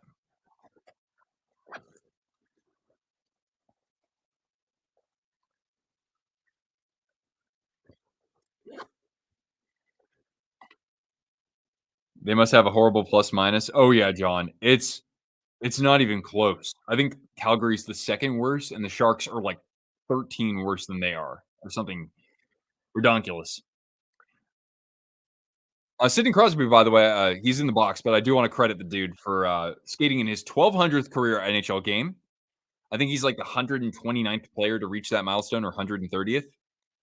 And yeah, I mean, he'll pass Joe Thornton all time in points already this year. All right, now Chari loses his stick trying to lift that from Burrows. Eklund through the neutral zone and a back pass to nobody, or a backhander to nobody. So Burrows battling against Achari. We talked about these guys earlier. And now Eklund will try again. This time here he comes into the zone. Now Hurdle dropping it back for Granlund. We've got Mikhail Granlund at the point. That's how bad our power play is. With Jacob McDonald, we got for nothing from the Avalanche. Eklund's going to have to regroup as this puck pops out of the zone. So a minute 5 left on the power play. Yo, Scott. Oh boy. All right, and a good stick check there from Graves, but Duclair sealing things off. Still alive in the Penguins zone. Hurdle back to the Duke, out to the point, and now Eklund at the dot. A seam pass, a shot, and a good block by Eller off Duclair. Good setup though. But yeah, the broadcast saying that Eklund should shoot that anyway. And I agree. When you're starving for goals, yeah. Hurdle passes it to nobody, but thankfully McDonald able to play the carom. Down low, Hurdle, down the slot, and a score! Anthony Duclair, the Duke, is on the board, and the Sharks power play actually comes through. Yeah, Lotaro. Fortunately, I think the Kraken might be figuring things out a little bit. All right, we got a Sharks goal. Thank God. Hurdle, nice job by Hurdle there, because he had to kind of keep it away from a couple defensemen or defenders.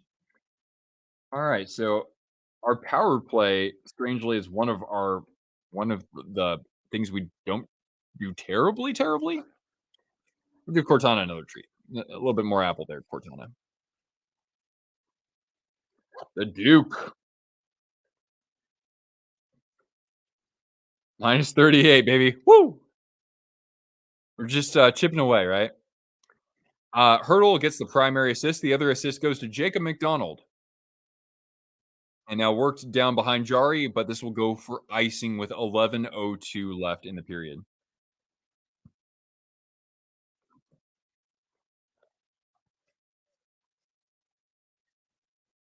Alex, we got some momentum here, man.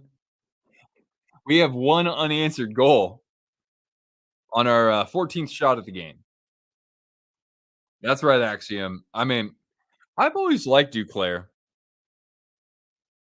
He can he can vanish a little bit at times, but the dude brings a dynamic that we just have lacked on this team. Now, chance in front for Malkin, and through the wickets, he scores. Oh no, Yevgeny Malkin.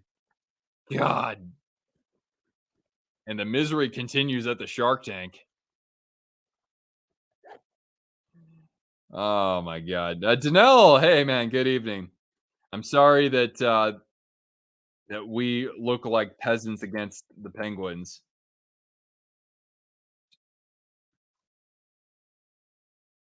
I'm sorry that Fox is on IR. By the way, LTIR. That doesn't sound good. Yeah, Danelle. Well, because today was the it's the return of Erik Karlsson to San Jose. Right, Xander. New York lost. It was 3-0 Rangers. Well, they can have a hiccup or two. They've started out very well, and obviously Fox is injured, and so's Heedle too, right? Now maybe another chance. It's 2-0. Here he comes, Crosby, and a drop pass for Letang, and it's 6-1. Oh, I'm so glad I decided that I'll drink tomorrow morning during the football game instead of this horror show. Oh my God, I'd be hungover going into tomorrow. I was like, "What's Crosby doing?" And he just like says, "No, you know what, Chris, I'll let you score this one." He's like, after you, Chris." Jesus Christ. So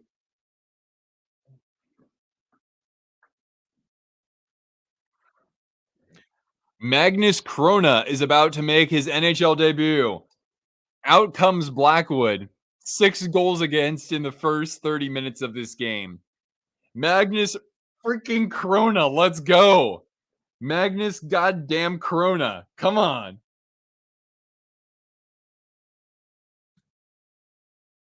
Yes, let's go. I'm actually excited to watch him. He's been absolutely garbage for the Barracuda, but the whole team is garbage. So I don't care if he gives up 6 goals in 30 minutes. Wow. So I meant to say it's not early in the period. It's middle through the period. There you go. 10:30 left in this second period. Dean, you might not be wrong. All right, here's Letang regrouping. Cue the "We Want 10" chants. I think the fans should just chant Celebrini. I would do that. Or like, "We want Macklin," right? Oh my god. When the Predators play the Canucks on Halloween, O'Reilly's gonna be oh, he had his 1,000th game. Yeah. I'm telling you, man, like, you guys have heard me say this before, like, Ryan O'Reilly, I know he doesn't have the points, but, like, the dude has those intangibles. He's not Bergeron, but he's not far off from that Hall of Fame trajectory, I don't think.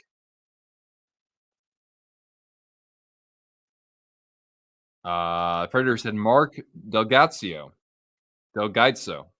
I don't know who that is. Alright, well, anyway, here we are behind the net, Giovanni Smith, and blocked, and skating the other way is one of the goals scorers for tonight, Vinny Hinostroza. I believe, Elmwood what is it, Oak Park, Illinois native?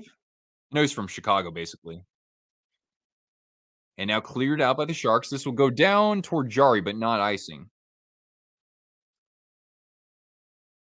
I know, sad sports fans. See, that's the other thing too. When you go through this hell, it hardens you as a fan.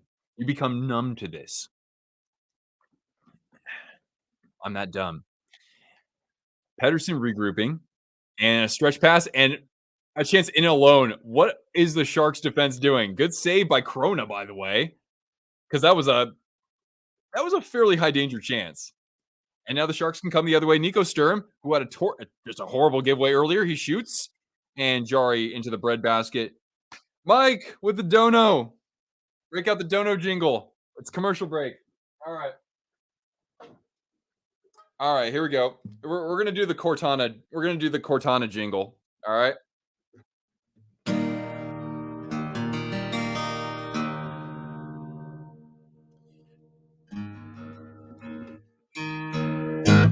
All right, Mike.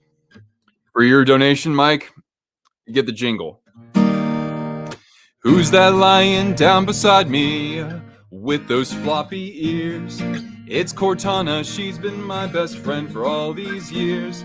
And next time I go shopping for beer or tasty meats, thanks to thee, I've got money to buy her more gold treats.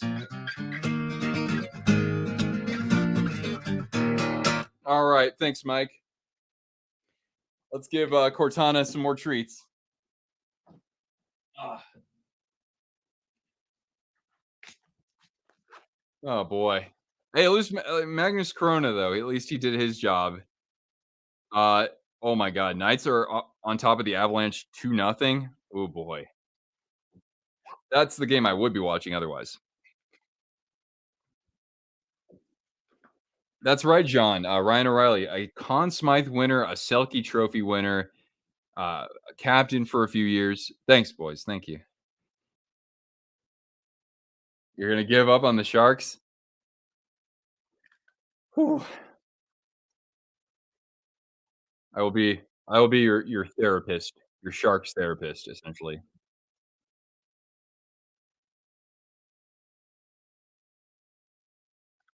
So yeah, we'll see if Magnus Corona actually can hold the fort down a little bit better than what Blackwood did. Not that he had any help. Flames losing again. Jeez.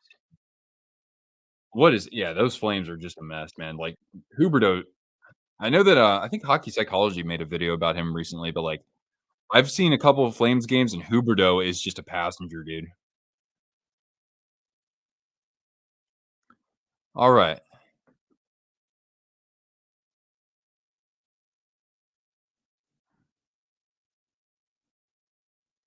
Now behind the San Jose net, Hurdle trying to dig this out.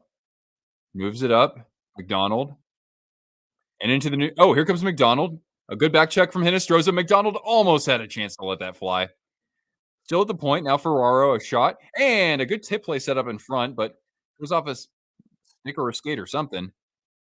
Cleared out. Now to Long Beach native Matt Nieto. Achari, a 3-on-1, and off the pad save from Corona, stuffed into the net. You you can't make this shit up. God, thank God I'm not drinking tonight. God. Yeah, Nieto gets the goal, huh? Oh yeah, Achari's been all over it tonight. He's having a great game. But yeah, it was a 3-on-1 as yeah, Achari and the only guy back there is Kyle Burrows. I have no idea where the hell Ferraro was. The Canucks are a surprise so far. Yeah. I tell people that the Canucks watched my season predictions video and they said, "Screw that guy." And so they're actually doing well. I wanted to pick them to go to the playoffs, but no, I doubted myself. I said, "No, no, they let me down the year before with, the whole Bruce Boudreau thing." Oh god. Here they come again. Another breakaway. Riley Smith skating in and steered aside by Corona. I can't even keep up with the score of this game. It is that abysmal. The Sharks have not played a full 6 periods, but in their last 2 games have conceded 17 goals. 17 guys. And the Sharks are gonna go to the power play, so that's kinda nice. We'll get a Sharks power play. Can you believe this, guys? Ian, Huberdeau was a passenger on the Panthers. I mean, didn't Duclair play with him? Like, Huberdeau was I thought maybe okay, maybe he wasn't the guy who was going to, you know, push other players around. Definitely, right? And I know what Jaws said about Huberdeau in the playoffs. He said very similar stuff about Barkov too, if I'm correct. So I get you.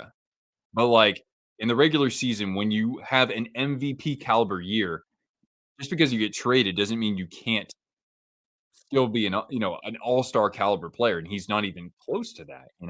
At least as a lay person of hockey, that's what I would assess. All right, now Granlund, and Penguins getting the clear here. Corona is not going to play this though. Poor Corona, he's already given up 2 goals, right? Or just that one. I can't even keep track. All right, into the Penguin zone, Duclair, and down low for Eklund. Takes a hit there from Pedersen. Duclair's there to support Eklund. And work to the point for McDonald. And had Granlund wide open, but just too much mustard on that hot dog. Red Wings, yeah, that's true. They rebounded nicely because I know they had kind of dropped. They've been on like I don't even want to say a mini skid, but that division is so damn competitive that you can't afford to like lose more than 2 in a row if you want to stay with the pack, right? The Vanisher was a Panther last year. Yeah, I mean, he was injured a bunch last year too. So it's like if he wasn't playing 100% going into those playoffs, like I don't fault him for that. But I said it earlier on the stream, like he does have those moments where he is a little dormant. Uh did I think the Sharks would be this bad? No. I said they would finish last in the NHL, but I didn't think it would be like this. I didn't. Canucks up 2-0. Man, I got to start. Maybe I should get on the Canucks wagon. Not like the Kraken are doing much better than like Edmonton. All right. And Nieto, 10 seconds left in the penalty. Gets it out of the zone. Achari, stripped by Hoffman. And somebody lost a glove. And we're back to full strength. Yeah, I know, right, Blocky? That's exactly what I was thinking. They've given up 17 goals through the last 5 periods. At least when I showered this morning, I did not have any hemorrhoids. All right. Penguins, drop pass. Karlsson, pad save. Steered aside by Corona with a stick, actually. Retrieved and worked back to the point for EK. and a pass looking for Crosby, but it finds Brian Rust. And Sturm trying to get this clear and get around the defender, but he can't quite. Karlsson. Penguins having a little bit of trouble, but now Graves or Crosby. Gensel streaks behind the Sharks net. Jake the Snake back to the point for Letang. And now Crosby finds the point again. Letang. And errant pass looking for Joseph. Zahorna against Giovanni Smith, and now cycled down looking for, I can't see, O'Connor, I believe. Not to be confused with Logan O'Connor. We're talking about Drew O'Connor. And still cycled for O'Connor. Sharks getting tired, looking for somebody out in front. And lifted clear by Giovanni Smith with now 350, about 350 left here in the second period. How many points for Karlsson tonight? Yeah, I haven't really seen him that involved offensively. A lot of this stuff has come like in transition on, and then not with Karlsson leading it. It's just been like odd man chances for the forwards. So if he has more than 2 assists, I'd be surprised. O'Connor off a turnover, a chance in front. Oh my god! And on the doorstep, Raquel had Malkin right there. I'm very surprised it's not 8-1 right now. Actually, I know Donnell. I thought tonight would be it. Now Riley Smith looking for the Hattie, and he couldn't quite shake himself of Knizhov. Still alive at the point. A shot. Oh, looking down low for Malkin. Good look. Still alive. The Sharks have to be gassed here. Now Malkin behind the net. Ohotiuk strips him, but he's going to be called for a cross check. And the Penguins will have the man advantage when we come back from this commercial break. How many points for Smith? I know that he's got 2 goals. We can take a look at the box score right now, though. But yeah, those Penguins will have another power play.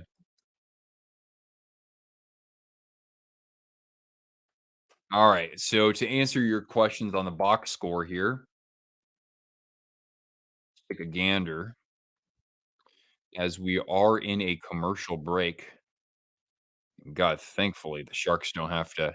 They can give us a moment to just catch our breath from all this BS. All right, so Riley Smith.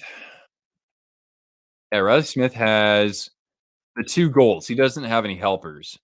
As for Karlsson, Erik Karlsson actually does not have an assist just yet. So, oh no, excuse me. He has 1 assist for Karlsson and 2 goals for the former Golden Knight Riley Smith.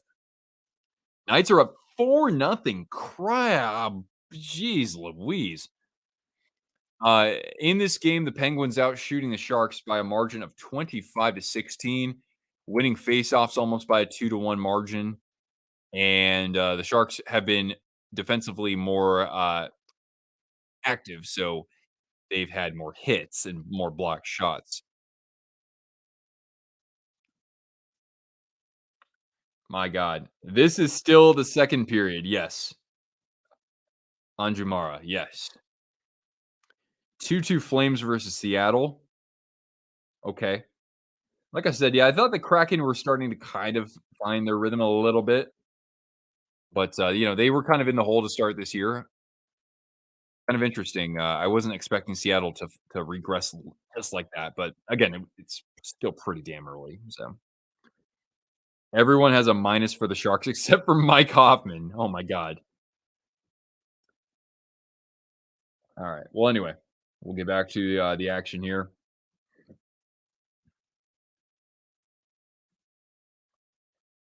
All right. So Knizhov to the box for a cross check. It wasn't on a Hotiak, but either way, Pittsburgh's got the power play. Malkin and Jake Gensel trying to retrieve the faceoff and cleared down by the Sharks. Contrary to what some might believe, we're actually going to sit through the rest of this game because you have been the action tonight, Twisters, not the Sharks. Gensel and over to Karlsson. Down low, Malkin, and had the high slot open for Smith, but the pass went a little bit wide of him. Karlsson is going to have to retrieve this from behind his net.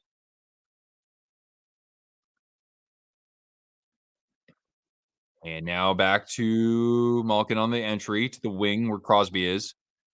A little dangle there from Achari. Oh, maybe a chance for Granlund working against Crosby. Mikhail Granlund, he comes in, and the trailer was, oh man, Carpenter was right there on the doorstep, but Jari was able to deny him, and Granlund goes down. No tripping call, and here comes Vlasic into the neutral zone. He's got a trailer with Granlund. Vlasic! He draws a penalty on Karlsson, and it's going to be a hooking, but no penalty shot. Ah, Karlsson's smiling. He's like, oh, come on. You got to be kidding me. Okay, almost a couple of shorthanded chances, but that's going to wipe out the Penguins' power play. I know, right? I wanted a penalty shot, but it would be Vlasic, so not like it would really matter.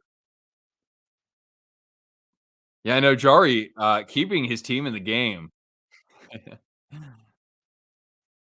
Where would it be and what would it if I started a team, it'd be in Spokane, man. That place would go bonkers for an NHL team.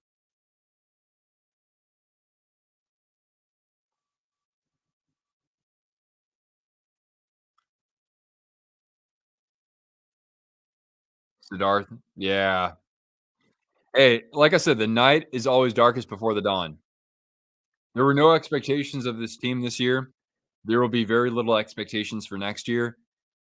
If you can just have that mindset, like, look, this is what you get when, you know, your previous regime spends millions of dollars on players who either get hurt or are on the tail end of their prime. Like, that just happens, you know? That's why they're bad right now, right? They could have been bad years before when they were still trying to compete for playoffs and make runs. They could have seen the writing on the wall, and they didn't. Even I didn't see the writing on the wall until about 3 years ago, you know? Anyway, oh, out of the box comes Knizhov. Oh, he had a teammate open, but still 3 on 2. Here comes Eklund. He shoots, and oh, it was off Letang because I was kind of wondering how that didn't go in. Austin, Texas. Hey, that'd be really fun though. Austin does have an MLS team though. Jacob McDonald has been promoted to first line winger. Cortana, you're probably going to get a crack at the lineup this next week.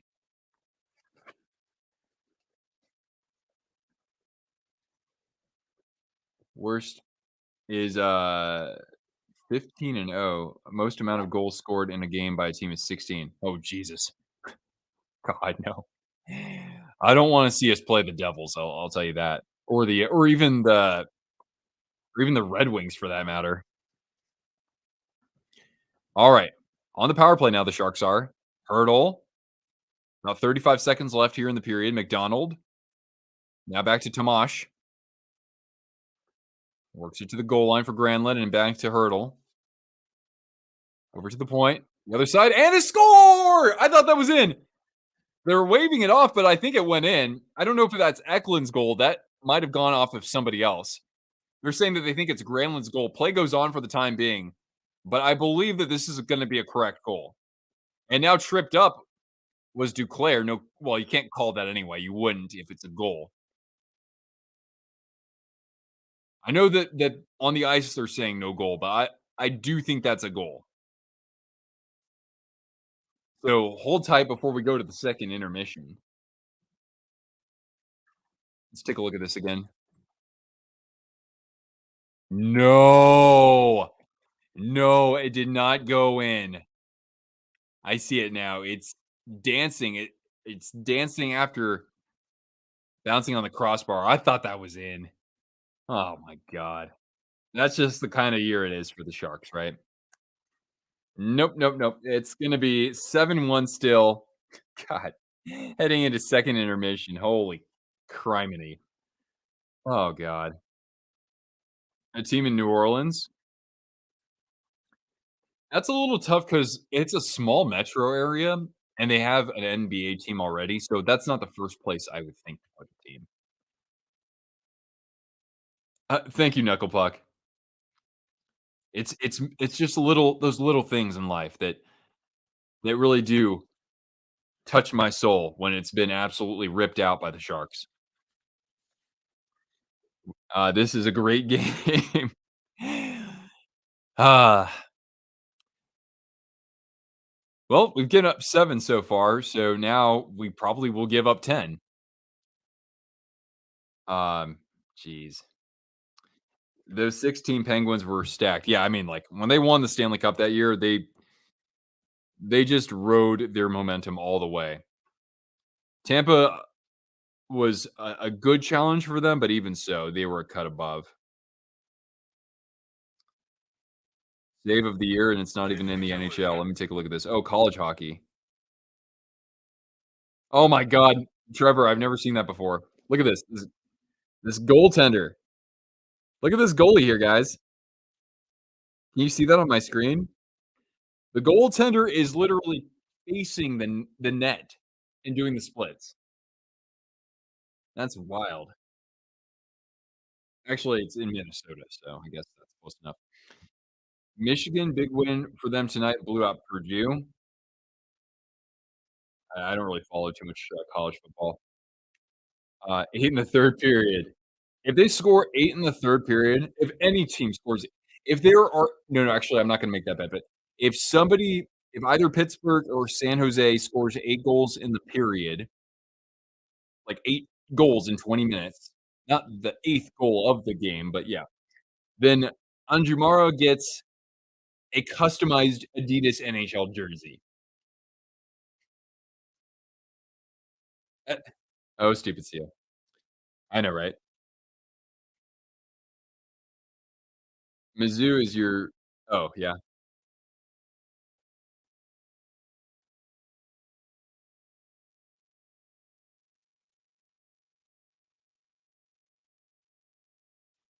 Does San Jose have a bad goalie right now, or are they in a rut? Oh, this is before you can even criticize goaltending. I mean, my friend who has played goalie, not in the NHL, but he's like, "Yeah, the Sharks goalies are getting hung out to dry," and I'm like, "Yeah." I mean, last year, I think that we lost a lot of our games because of our goalies. This year, it's like, I can't even I mean, how the hell do you fault them for any of this? Sure, there are goals that they shouldn't have conceded, but it doesn't matter. They're still gonna lose the game when the team plays this horrible of defense, you know? Oh, how to get a custom-made jersey. Well, yeah, one thing you can do is you can go to a seller like, Cool Hockey or Hockey Authentic, and you can buy a blank jersey and then pay for customization right through them. Or you can buy a jersey, a blank, and you can send it to, like, your favorite team's actual customization vendor. Like, if you go on Reddit, for example, there are people there who actually is contracted to stitch the Penguins jerseys for them. Uh, like EPS Sports, I know that they have a crazy backlog of jerseys they need to customize. Like, you can actually send it into somebody like Sports, like Exclusive Pro Sports. There's one in New York that I've worked with recently as well, who customized a Red Wings jersey I had bought from Cool Hockey and did an excellent job. So, yeah, it just kinda depends on, sometimes you wanna be really specific. You wanna go with the actual team's customization vendor because for, like, the Predators, for example, there's only one way that you can really do that. Uh, anyway, I can still remember game 6 no goal. Oh god, yeah. Yeah. I know about it. I don't really remember it all too well because actually, I was in New Orleans for my friend's bachelor party. Uh, basically just, babysitting the bachelor group while my friend was shotgunning a beer with an alligator biting down on it.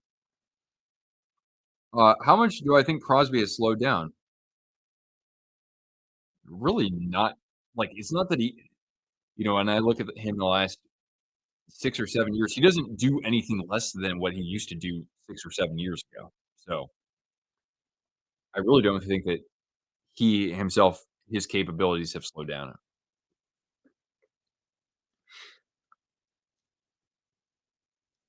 Yeah, Knuckle Puck, if you have any more questions about that, my email's in the chat, or not in the chat, in the video description. You can either email me or reach out to me on social media. I'm not the best. I don't have the best knowledge when it comes to this, but I can give you a launching point. Uh, Windy City Hockey, one of our most loyal supporters here and a content creator as well. He knows quite a lot too. Or the Jersey Zone on YouTube. Anyway, you can reach out to me if you want to learn more, and if I don't know something, I can always give you some other folks to follow and reach out to you. People who know me too, so they won't be all that surprised. Uh, and your ECHL team lost 9-4. Oof. Well, the Sharks haven't given up 9 goals yet. At least the other team scored 4 goals. Will there be a lot of horses in the postseason? Sorry, I've been live for, like, almost 2 hours. A lot of dark horses. Okay, well, could Vancouver be a dark horse? Sure. Um, who else could be a dark horse this year? Anybody coming out of the Atlantic could be seen as dark horse. My thing, though, is that the dark horse teams in the Atlantic, none of them have what I consider to be, like, good enough goaltending. The Red Wings have gotten decent goaltending so far, but I can't buy into any teams. The only dark horse I could buy into right now, just based on the sample size, are the Canucks. Do I see them in 2nd place in the Pacific Division at the end of this year? I still don't think so, but really, there might not be as big of a gap between them and a team like Los Angeles, because Edmonton right now doesn't look like they wanna be anywhere near the top 3. Uh, Predators, well, the Central already does not look good. Well, there are only, like, 2 legit teams in that division. So Nashville could have, I mean, who knows what happens with that number 3 spot. I would think Minnesota would still get it, but again, it's like, that's so many months from now, right? Because my opinion will change in a week. My opinion is gonna be different. Ian's totally right. The league has sped up a bunch. Yeah. I was looking at some footage from, from the aughts, basically, and I mean, that kind of play would not roll today, you know? Buffalo's pretty good. Yeah, they got off to a slow start, but they've started to kind of figure things out a little bit. Soda? What about soda? I need something to drink, man. Oilers trading McDavid, that the only way that that would ever happen is if he asked to get traded, and no, no, he's not ready to do that just yet. You gotta wait until we get closer to, like, January or February for, like, anything like that to remotely surface, I would think. I said Minnesota? Oh. 10-1, and now tonight, Higgy says. Yeah, I mean, like, I think that, like, basically the Sharks should just write a letter to Gary Bettman and say, like, "Okay, you've seen us, we give up." And then they can just play loose and just have fun out there instead of worrying about, like, actually trying to win. Boy. Worst job in Sharks entertainment is activating the goal horn. For real. Anyone out of the Central Stupid Seal says, "Yeah, I mean, like, it's 2 again, there are 2 really good teams, and actually one of them is getting absolutely mollywopped tonight in the Avalanche. Um, so you've got 2 great teams still, right? 2 teams that will finish at the top of that division no matter what, the Avalanche and the Stars. After that, I just don't know who to root for, who's gonna do it. The Jets are a fine team. I think they won today. Nino Niederreiter got a hat trick. So maybe it could be the Jets, as long as they don't have to play the Knights in the first round. Kraken Flames, I mean, the Flames are just reeling, and I think the Kraken are starting to feel it. Like, they're starting to get a little bit back to what their identity as a team was last year, so I would say that they would still be able to pull out the victory tonight. Uh, McDavid to Detroit. God, could you imagine Dylan Larkin would still play with, DeBrincat, but, like, your top power play could have all 3 of those players. I don't know what the hell would have to happen for something like that to go down, though. Hell, maybe Larkin would have to be traded out. Tampa?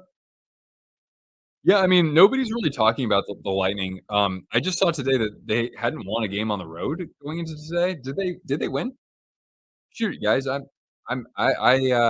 should be showing you the scores for tonight instead. At least that's, some sort of a visual here if we're not gonna do any more trivia, which, by the way, thank you for playing. That was a good time as always, of course.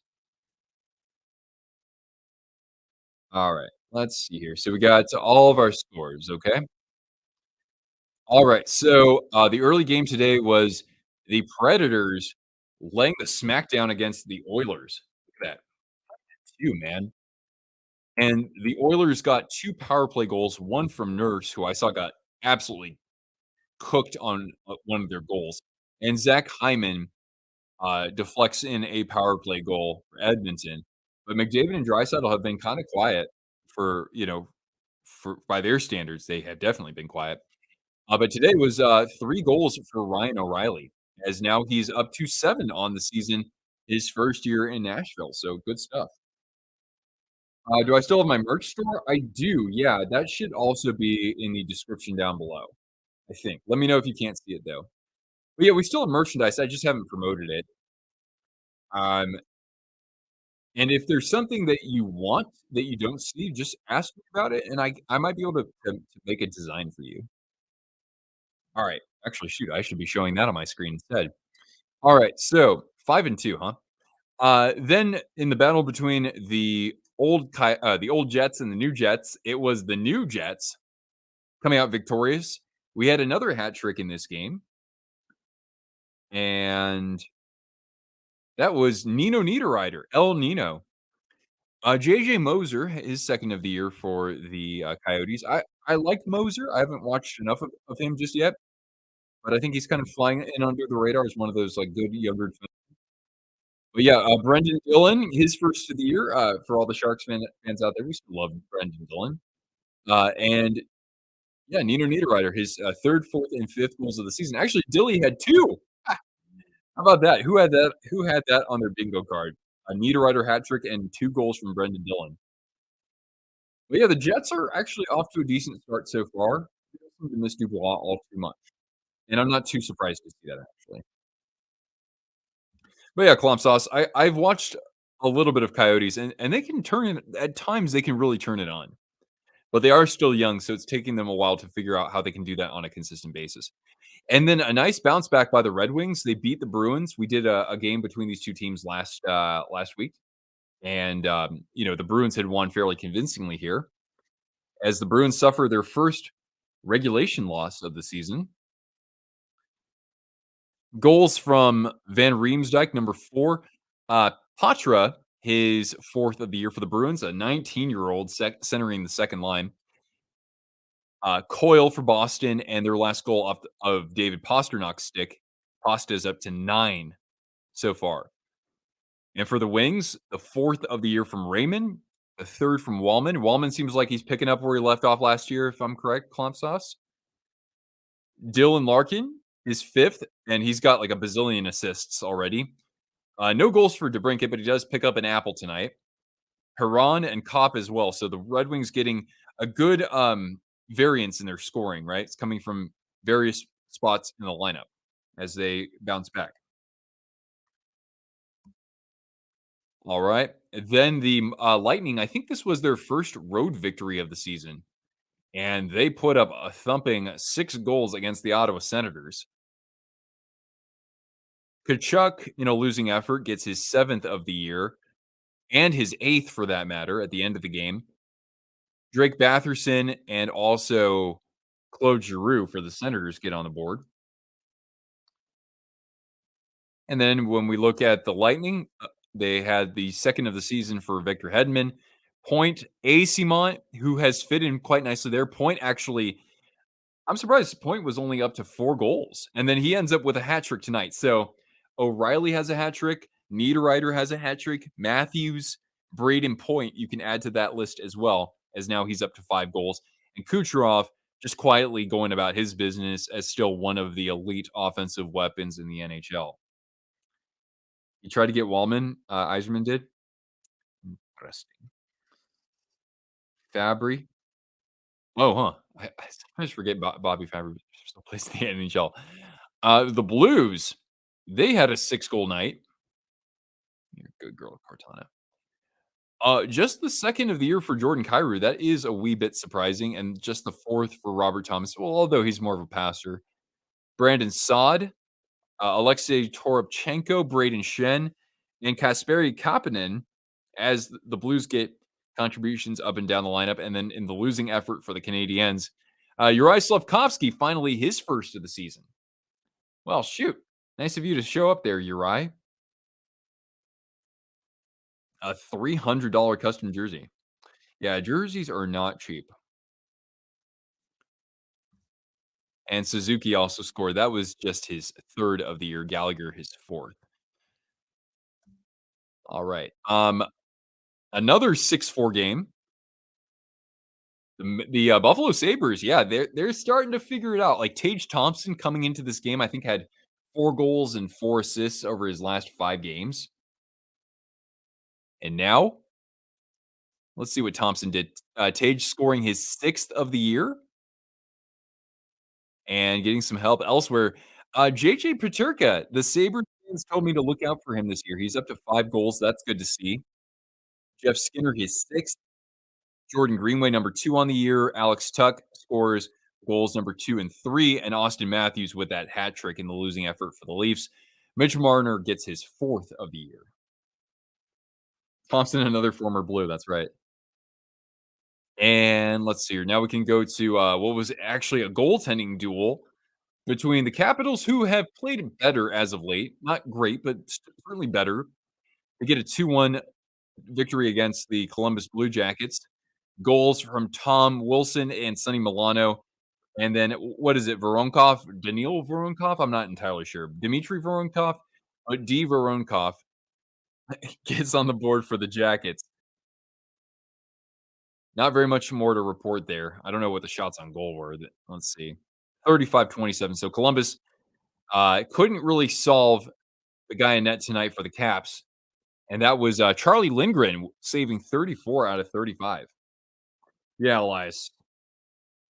You're entirely right, man. Kings with a 5-0 drubbing over the Philadelphia Flyers. And goals from Kempe, Kopitar, Kaliev, Moore, and Lazat, blanking Philadelphia, who did win the night before. I think we're going to go to the 3rd period now, guys. Other games in the books, Hurricanes come back against the Islanders. They were down 2 goals and triumph in overtime 4-3. Blackhawks come out to a 4-0 lead against the Panthers and triumph 5-2. The Wild edged the Rangers without Adam Fox and Philip Hedl, 5-4 in a shootout. Flames 4-2 lead over the Kraken as they are desperate for a win. Canucks continue this red hot surprising start, a 2-0 edge over the Stars 2/3 through that game. And the Golden Knights are just pounding the Avalanche 4-0 in a battle of 2 Western Conference Titans. Okay, now we can get back to the game. Let me just let me just hide this. All right, back to the action. And I kid you not, guys, they just scored. I'm just trying to update my banner. And in the first minute, 50 or 49 seconds into the period, it's Jake Gensel, I think.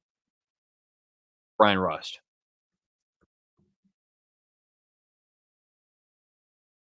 Yeah, that's going to be, let's see here. So Gensel shot it initially, and off the rebound, it's Rust. Just kind of weaving through the net front traffic. And Cortana will get a treat. Can you believe it, guys?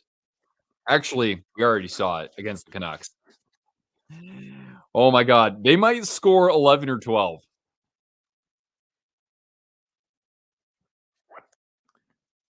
If the beer that I had in my fridge wasn't so heavy, I would shotgun a beer if the Penguins score 11 goals. 8-1, dog. God. I don't even know if I can do play-by-play anymore. I mean, I'll stay here. Don't go away. I'll stick around. Make it worth your while. But yeah, I salute you Twisters for hanging on with me here. Exactly. 12? Jeez Louise. You guys remember that game last year? Captain K-Man, thanks for jumping in. That's not an Ailstorm profile pic, is it? Kinda looks like one. Skip play-by-play? Oh, Raquel almost had a chance in front. I'll just kinda go over anything that jumps out at me. How about that? But yeah, Penguins are cycling it. Yeah, Captain K-Man, love it, man. I saw them one time in Oakland, California, and the Sharks, by the way, are gonna be, called for a penalty when the whistle blows. So the extra attackers out there for the Penguins. There's a lot of Penguins fans at the Shark Tank. Yeah. Yeah, I mean, I've been to a couple games to see these 2 teams play, and the Penguins fans show up, and it's a good battle, or a good, atmosphere. Thanks, Riley. So, yeah, I'll do a play-by-play on Tuesday for Avalanche versus Devils. That's one where you don't wanna miss a moment. That game will be on TNT, by the way. Chance at the dot. Oh, I thought that he was gonna shoot that Malkin. Anyway, the Sharks, touch up, and they'll go to the well, Nico Sturm is gonna go to the penalty box, I think. Uh, the Sharks' legacy of failure? Yeah, I know, right? Yeah.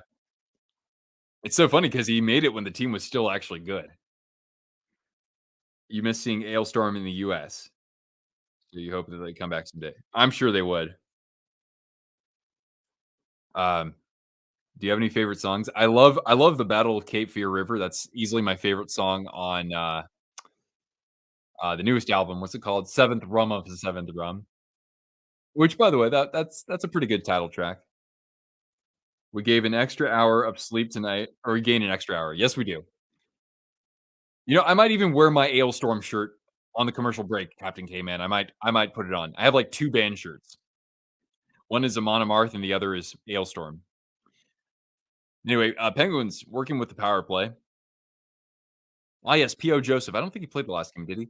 Anyway, good pad save there by Krona off, Letang.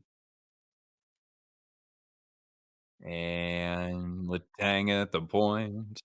Eller down low. Oh, looking for somebody in front on the tip play. O'Connor was there. Joseph back to Letang. He holds on to it, and he's got he had somebody wide open in front, but somebody was able to get a stick on that, and it cleared down by the Sharks. One day, there will be a 24-hour NHL TV. You mean, like, games going on for 24 hours? Did the NBA really do that? Holy god. Uh, yeah.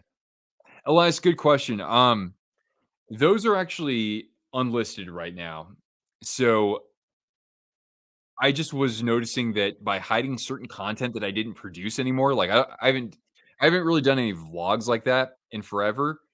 So by hiding those older ones, I was actually getting more views on the stuff I want people to watch, the stuff that I make on a consistent basis. So that's why it's that way.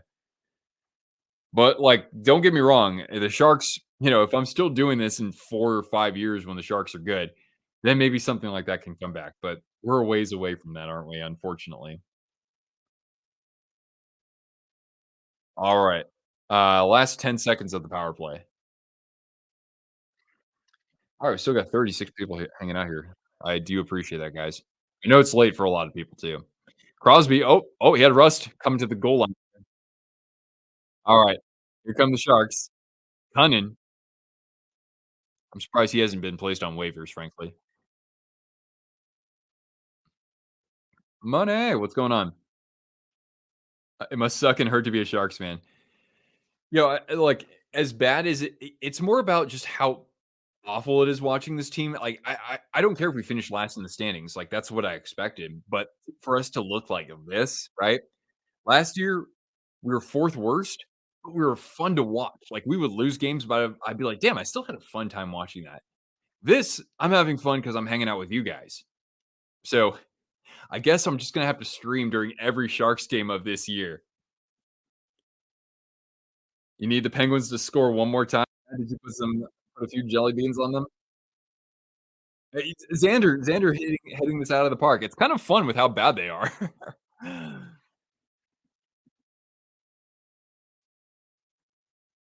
NBA TV, they broadcast league content all day long.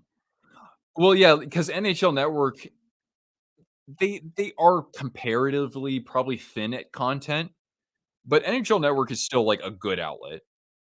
I know some people probably don't think their analysis isn't the best, but I'm happy to enjoy that for what it is, I guess.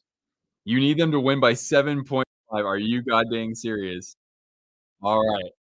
Well, if we're gonna lose like this, then I hope you're right. Mike, what's going on?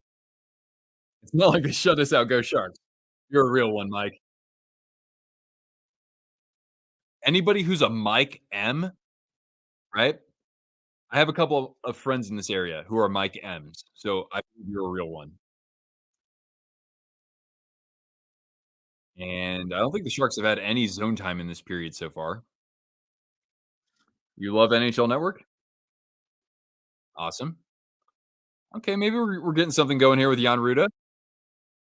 All right, back to the point. A shot. Oh, and a pad save from Jari. Just didn't have anybody to pounce on the rebound there. Hoffman was a little bit tied up. NFL Network takes the cake. I could see that. Eichel's got 2 goals. Cool, cool. All right, we're down to 13:10 left in the period, and we're getting a hand pass called against Pittsburgh, so we'll just get a face off in the neutral zone. Pittsburgh leading the shots 29-19. It almost seems like a game where the Penguins have more goals than the Sharks have shots. Oh, maybe that's not being fair enough. Anyway, first commercial break. Still 8-1. Michael, what's going on? Penguins over 8.5. Oh God. And the Penguins to win all three periods. They have to do that as well. So that's a sort of parlay. I don't really know much about sports betting, but I'm happy to be educated on this a little bit. Surely the Penguins can score one more. Yeah, unless Mike Sullivan is just saying, "Hey guys, just do some patty cake there in their zone and just don't shoot the puck. Just shoot it off the pad of the goaltender. Make it look like we're actually trying to earn our payout here in this period, but we just don't want this to get out of hand." Evanescence. I didn't try getting into Evanescence so much. I like Nightwish. Nightwish is pretty good. Um, I mean, if we're talking about metal or rock bands with a woman, a female a female front woman, a lady behind the mic, or Epica. Epica is pretty great too. Yeah, yeah, guys. The thing is that again, the Sharks could have been bad 4 years ago, but they decided they still wanted to try to make the playoffs, and then about a year and a half ago, that's when the regime turned over finally. So again, not what you're seeing right now. Mike Greer is he knows that this has to happen for this team to actually get through and be a normal competitive team eventually. He's just doing what the regime before him was not going to do. Spirit Box. Oh yeah, I've never listened to them actually. Are the Sharks a young team? Actually, Michael, they're not that young of a team. I think they're like middle of the NHL because they still have some veterans on the team who are, in their mid 30s. Um, they have like a decent prospect pool right now, but it'll get a lot better with this next year's draft because they'll have probably first overall, right? Oh, maybe a chance here. Here we go. Shoot it. Oh, Zadina off the blocker of Jari. Nice save. But the Sharks will have probably the first overall draft pick. If not, at the worst, it's a top 3 pick. They'll have the Penguins' first round draft pick. If the Devils go to the conference final this year, the Sharks also get their first round pick. Otherwise, they get the Devils' second round pick. So they're okay. They'll be fine. Better use of stick, the Sharks logo, or the Penguins logo. I can't see the Penguins logo being what it is without the stick. So it's more useful for the Penguins. The Sharks logo could stand alone without the stick, but I like it anyway. Stone shorty. Damn, son. Hey, Elias, don't count your chickens, man. We played you guys tough last year. We were one of the tougher outs that you had all year long. Sharks still have Couture and Pickles. Yep. Jan Ruta, for example, acquired in the Karlsson deal. I think he's 33. They have a couple other players who are just like 30, like Hurdle is just about to turn 30. Oh, and Hinostroza denied by the glove of Krona. Great save. But I think that the Penguins drew a penalty here.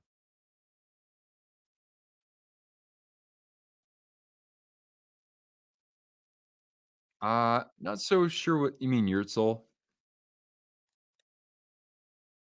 Pittsburgh attacking? I think that maybe what you're referring to is how long they've actually held the puck in the Sharks zone over the course of the period or the specific shift or the game in full. Actually, guys, you know what I forgot to do? I have to turn off my crock pot because I've got some chili in there right now. Just give me 1 second. I'm gonna just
wait. We scored a shorthanded goal? Oh, I just need to go to the fridge to get beer more often. Jacob McDonald. What happened here? Were we shorthanded? I guess we were, right? Let's take a look at this.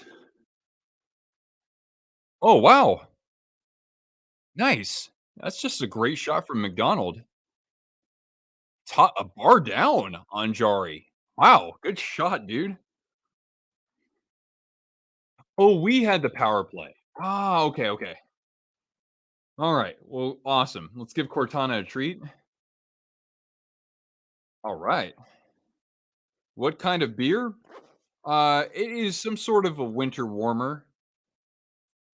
Let's get the scope on this, right?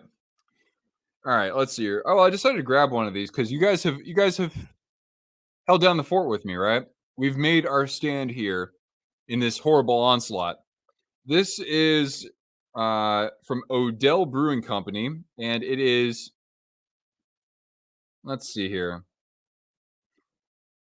a smooth caramel malty ale balanced by a subtly crisp hop finish from Odell Brewing Company, probably the second biggest brewery in Fort Collins, only second to, of course, New Belgium, right? So, oh no, Ursel. Anyway, cheers. Thank you so much for hanging out with us this evening. I've really had a great time despite this horribly lopsided game because of you. So thank you. Hmm. Nico Sturm almost joined the scoring frenzy. Good save by Jari. Fear the Finn. That's right, Mike. All right, we go to another commercial break.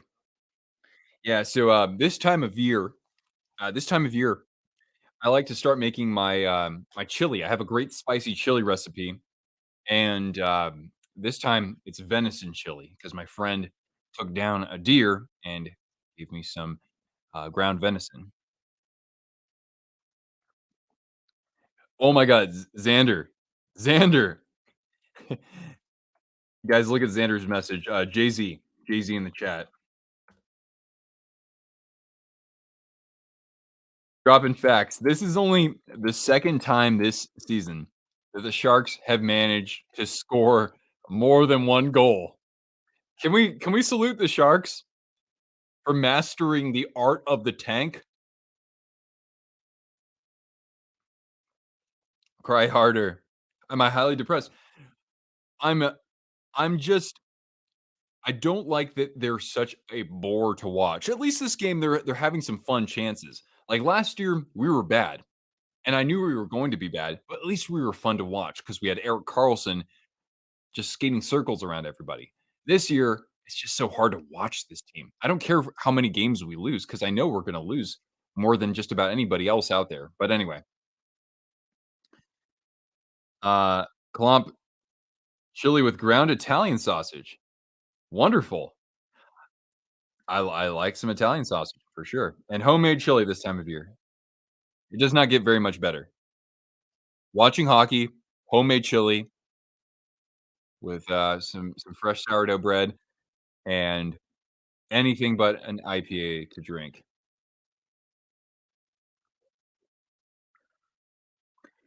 Alright, so, Penguins actually will have the power play. It's Luke Cunnin. Luke, what have you done this game that I've liked? What have you done as a Shark that I've liked, Luke? You're a disgrace to the name Luke. That's my nephew's name. He's cute. Alright, well, anyway. Do you think they'll get more than 10 wins this season? I think we have to start actually asking if they will. Because I just said to somebody earlier, I said, they'll win 18 games. Okay, maybe they'll win 16 games. But I don't know, dude.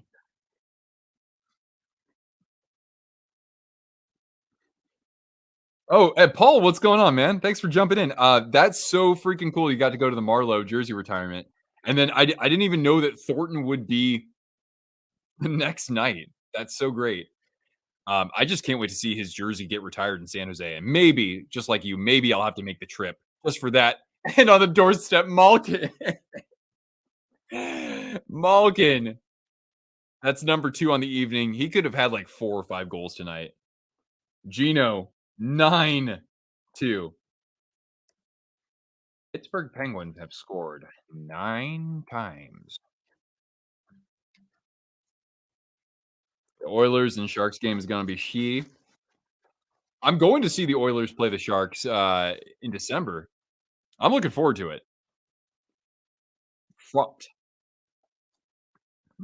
Have I ever seen that word before? Fropped? I like that word, fropped. Yeah, I might use that word now, fropped. But that's a great point, man. This team is a disaster, and it's not the goaltending. I mean, like, the goaltending isn't good compared to other NHL teams, but, like, they don't even have a chance to make routine saves because of how porous this defense is.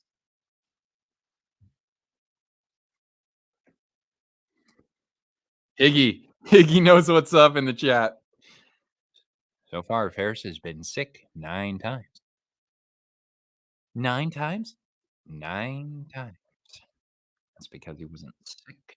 He was skipping school. Russ, ah, is San Jose this bad? You know what, Russ? We might not even know how bad San Jose is. We might not even know. It could get worse than this.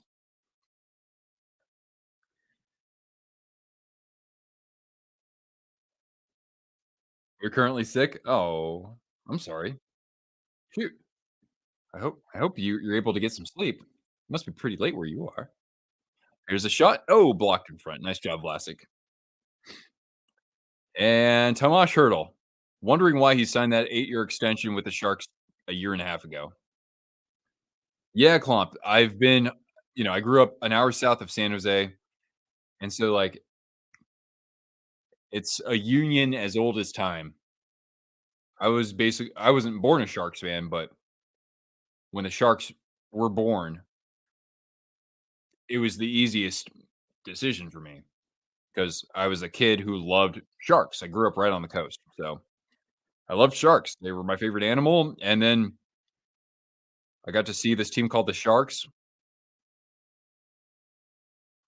punch their opponents in the face, and I thought it was awesome, and so I was like, "Alright, I'm a Sharks fan," for being positive, because either oof, as a Habs fan, yeah, that was a dark time, and I know that they're coming out of that, but for Montreal, it's like, "Oh, good setup there."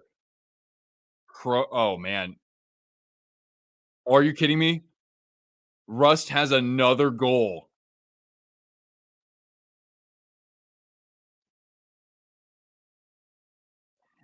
I don't think this has ever happened. When was the last time an NHL team gave up 10 goals in consecutive games? Are you We were joking about this earlier. We're like, "Oh, it's 4-0 after 1." This actually happens.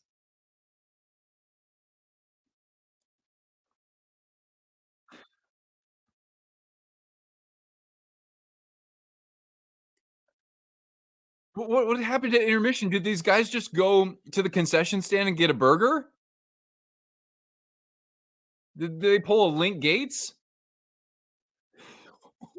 Fuck is this? Oh my god. We're going for a record this year, baby. We're coming for those 74-75 Capitals. I don't believe this, guys. No, John, this isn't even the Barracuda. This is not even the Wichita goddamn Thunder. Cortana gets a treat, by the way. 46 people here. I love you guys. All right, let's misery enjoys company. Let's do it, baby. There's still 7 minutes left in this game. Pittsburgh might just score again. And here they are. Letang. Oh, off the post. Graves. Gets blocked, comes out of the zone.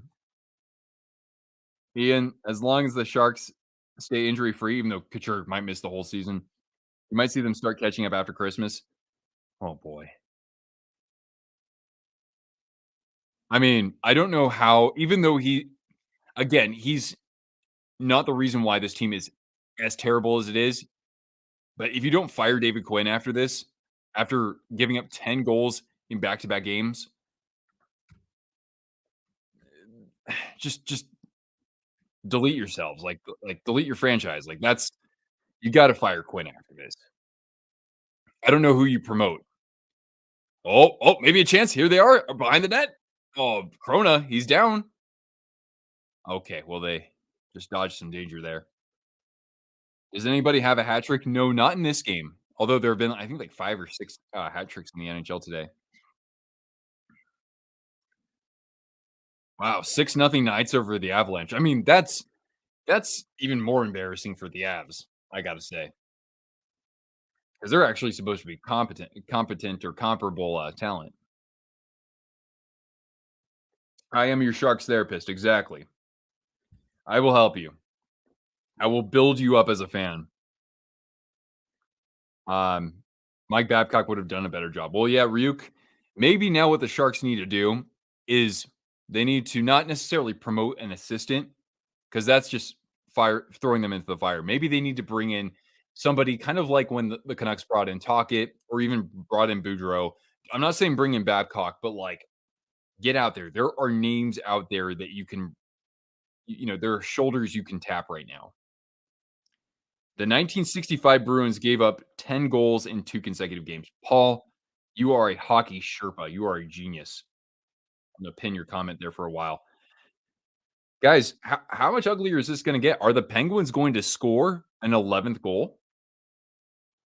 But yeah, you got to do something like you got to do something now.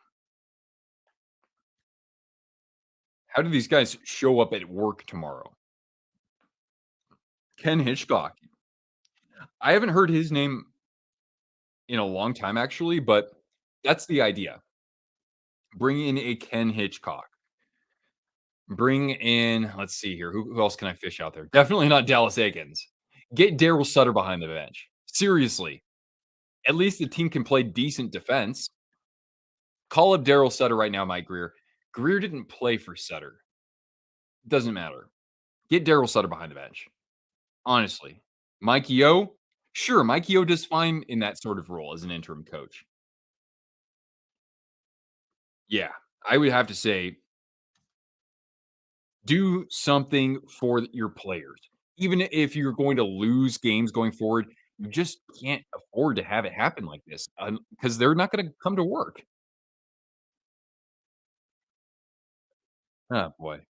Higgy said, I thought that Ottawa gave up double digit goals in their inaugural season in consecutive games. That wouldn't surprise me too much because that was also a historically horrible year. Your guy, I'm at a loss for words, says cricket. So you're crickets. All right. All the Penguins, here they are in the Shark zone. 5:30 remaining.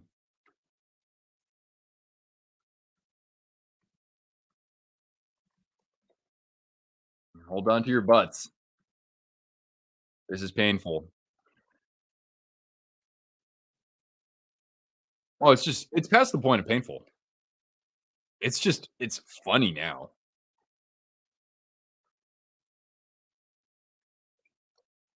Was Yo known for throwing sticks into the stands?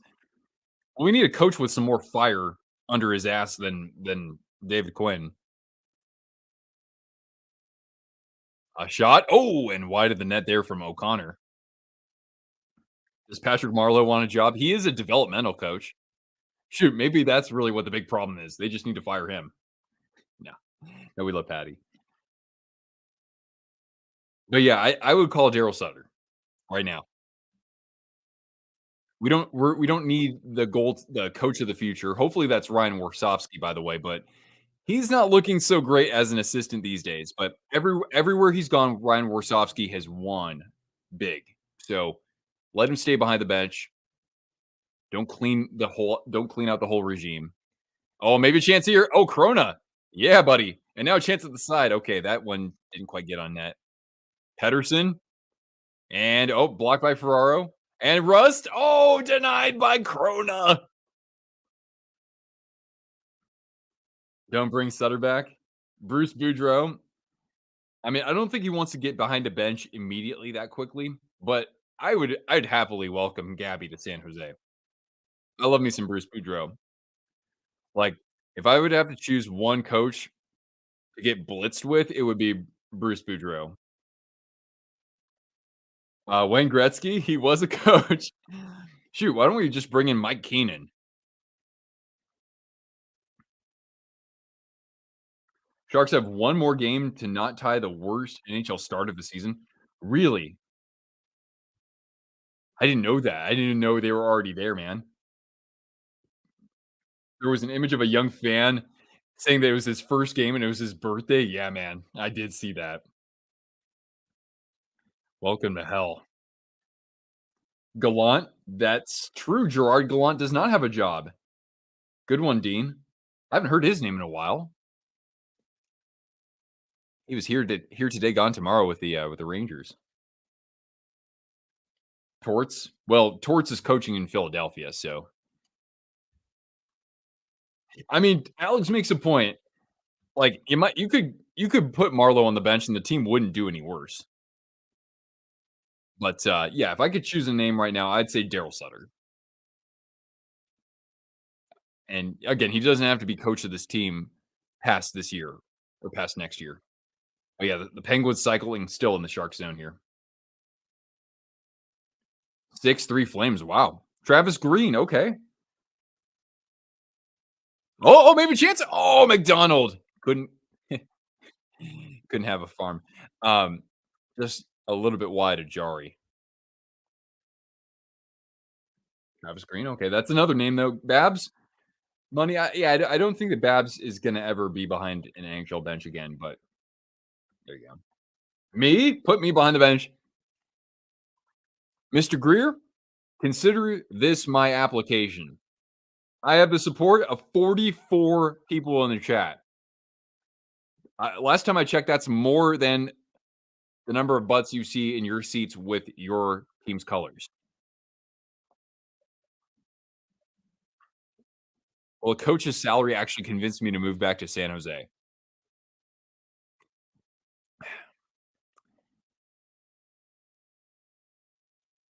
1749 and 5. Oh, the Red Wings? Damn, that's hideous, dude. My prediction for the Sharks this year, I had them at 59 points. Final 220 of this, by the way. Quenneville, I don't think Quenneville's ever going to get another NHL job. That's not me giving like opinions on this. I'm just saying that I don't think that Babs is never getting a job, and Quenneville, nah, he's never getting another job. A tweet from Hockey Reference: the Sharks are the fourth team in NHL history and the first since 1966 to allow 10 plus goals in consecutive games. Beautiful. Thank you so much, Paul. If anybody watched the expansion draft for the Kraken a couple years ago, Paul got to throw it over to Weeksy for one of the picks. Demko shutout. That's great, man. San Diego native Thatcher Demko. Iggy. I would be the best coach ever. It's like, oh wait, did we give up 3 goals already this period? All right, guys, just hold on a second. Hold on a second. All right, I'm gonna calm myself down. I'm gonna go smoke some weed in the locker room. I'll be right back. Graves behind the net. 1 minute left. Are the Penguins gonna get 11? Okay, this one gets cleared out of the zone. Seller for Sully, exactly. Thank you, John. See, that's the thing, right? You show up to a Twister Rooster stream, you never know what you're gonna get. It's a box of chocolates on YouTube, baby. All right. Hoffman in the corner. 35 left. Sharks hungry for one more goal. Hurdle rips one. Oh, and off Jari. And Pedersen dumps it down. No soup for Sid. And I hear some boos.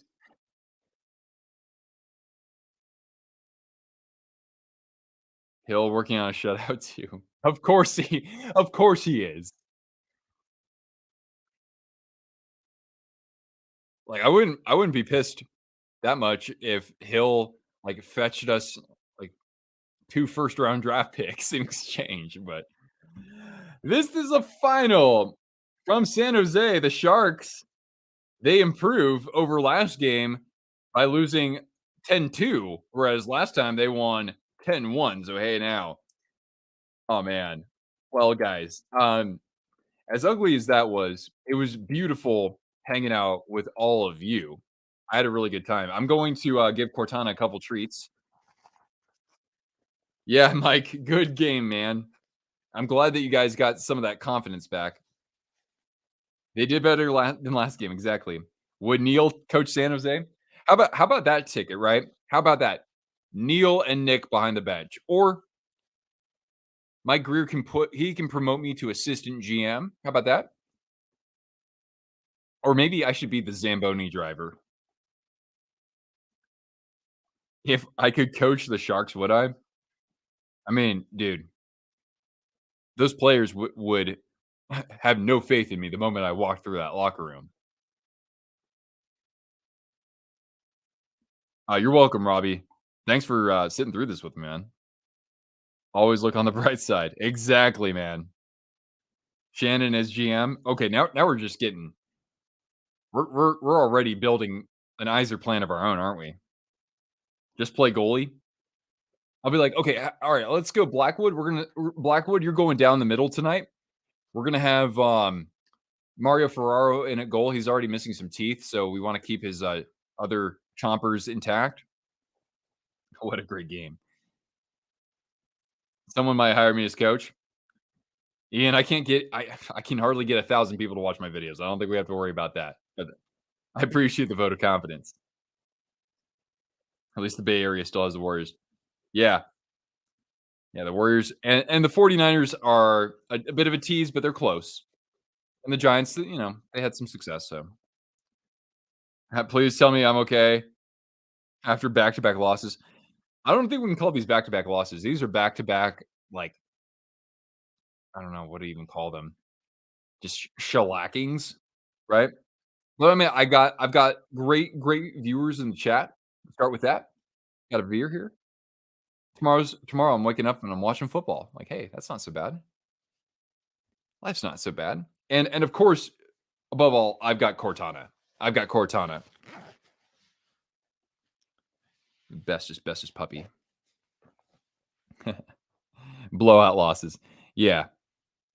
I mean, even that's being polite to the Sharks.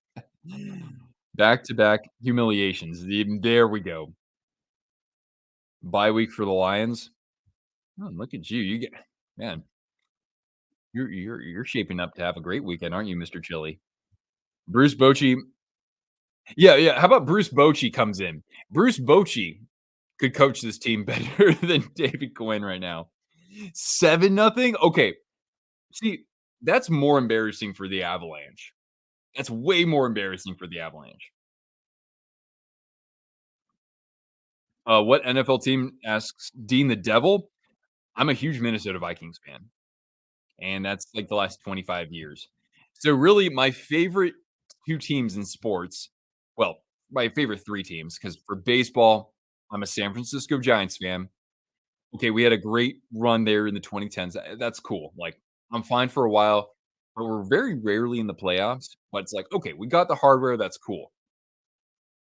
I just want one goddamn championship for the Sharks and the Vikings.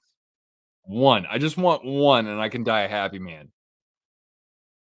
The Sharks came oh so close for like 15 years. Couldn't give me one. Vikings haven't been to a Super Bowl in my lifetime, and they find every single freaking way imaginable to let the moment of triumph slip out under the rug in embarrassing fashion. It is not fun being a fan of both those teams together, but that's just me. So there you go. Yeah, that's right, Cricket. The Sharks are going to end up with the worst record in NHL history. An 8-point season. Let's go, baby. Macklin Celebrini won't sign his entry contract. It's going to be like an Eric Lindros situation. The Sharks are going to be the Nordiques, and Celebrini's going to be like, "Yeah, but I won't play for them," even though he played for the Junior Sharks. Birchwood. Yeah, there's always got to be one of those Packers fans. Always got to be one of you guys lurking in the chat. Uh, 5 minutes for 10 goals. Yep. Right.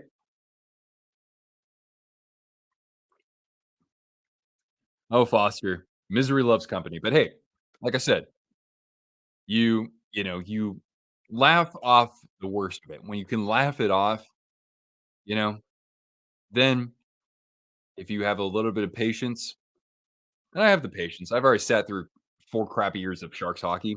Like, okay, I understand where we're at right now, and I do appreciate success, and I'm willing to wait for that because, you gotta appreciate what you have when you have it.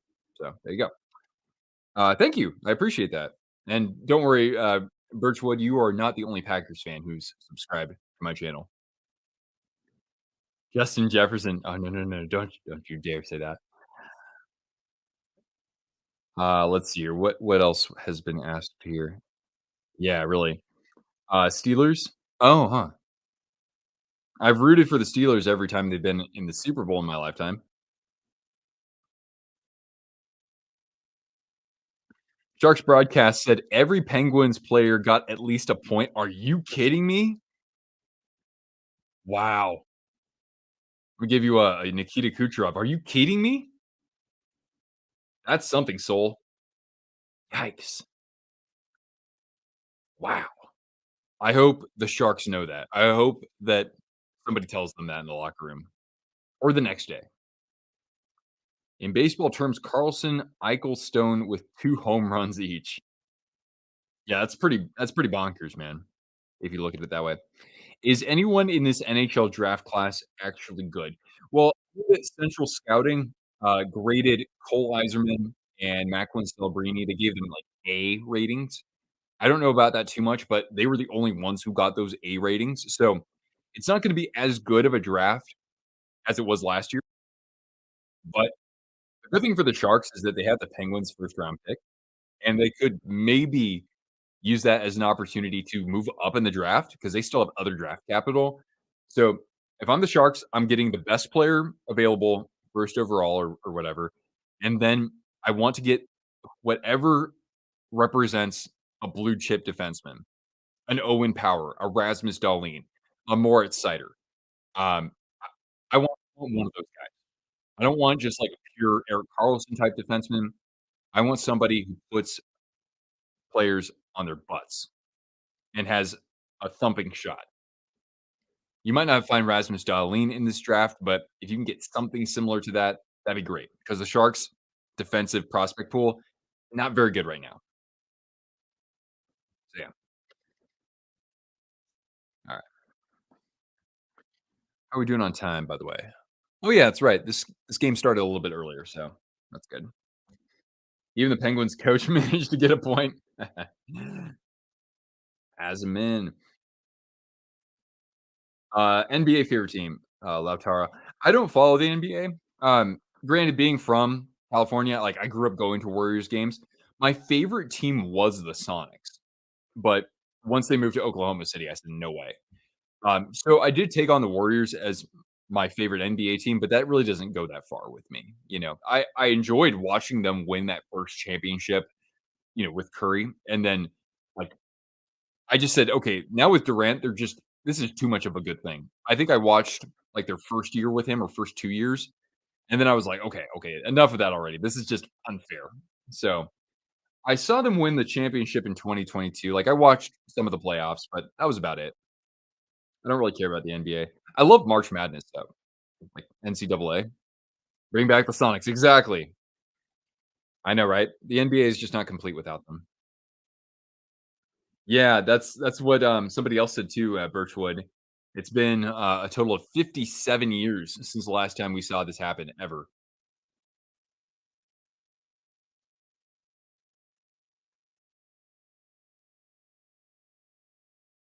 Mm-mm. The KD Warriors make us up for the Sharks' disappointment. That's a good way to look at it, yeah. I remember when that trade broke, I was listening to the radio, just driving around, and I just yelled. I didn't know that there was any possibility that Durant could have been a Warrior with that group. What would I say?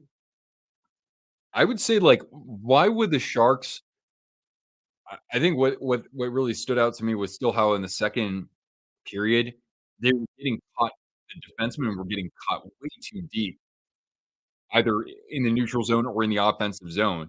It's like, why won't you actually your defense doesn't have any offensive capabilities. Do they need to be involved that much in the cycling game to where you have all these 3-on-1s that are coming back your way? Like, that's preposterous to me. That's what jumps out at my opinion.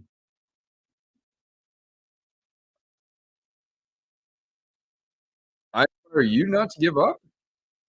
Whoa, that's cool, dude. Life's not fun if you just expect at some point that you will give up. I just think that life's not it's not worth doing that to yourself. Uh, I'm low key hoping for history next game. The 3 Leo, my friend, you can take a screenshot of this. Here, I'm gonna tag you here. If that happens, I will buy you a Twisted Wrister sweatshirt. Screenshot this. There you go. Here's your receipt. If the Sharks give up 10 goals in their next game, Leo, you can contact me and I will give you a twisted wrister hooded sweatshirt. Hell, I'll even let you have a zip up one if you want. 20 nothing. If the Sharks give up 20 goals in a game, I will get a Golden Knights tattoo on my body.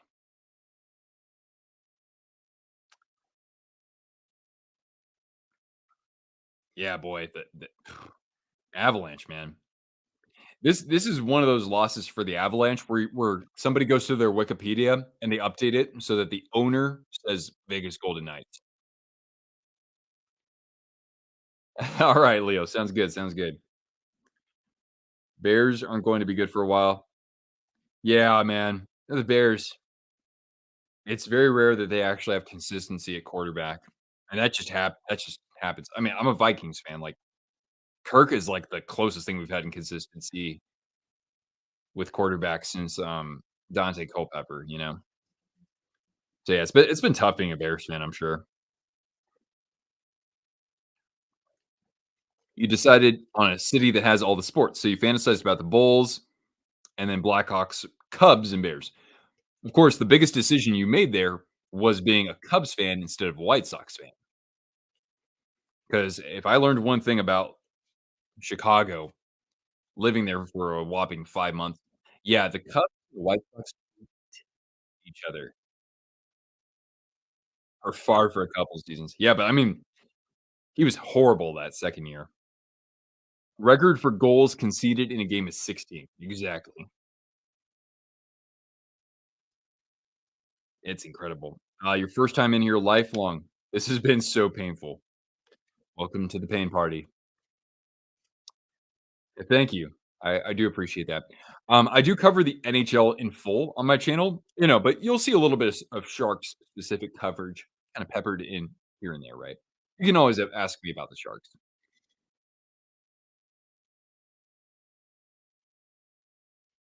Knights go to Anaheim tomorrow. Hey, the Ducks are off to a good start. I like what I'm seeing over there.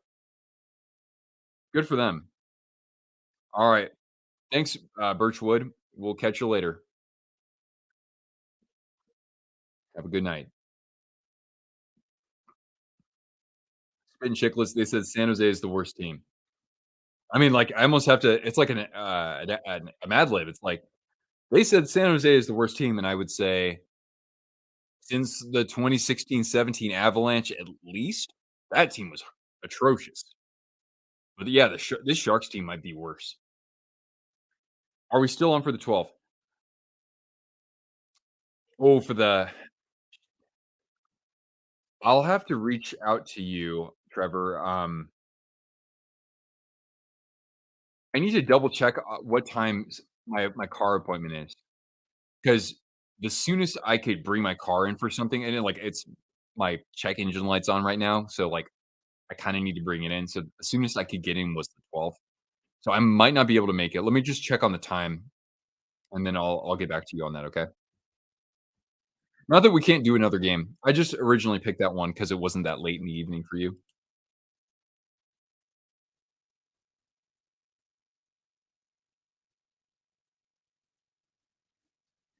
Um, I feel for the Cubs more. Nothing against the White Sox. Yeah, the White Sox, I mean, they had that championship back in '05, but other than that, they've been horrible for a long time. The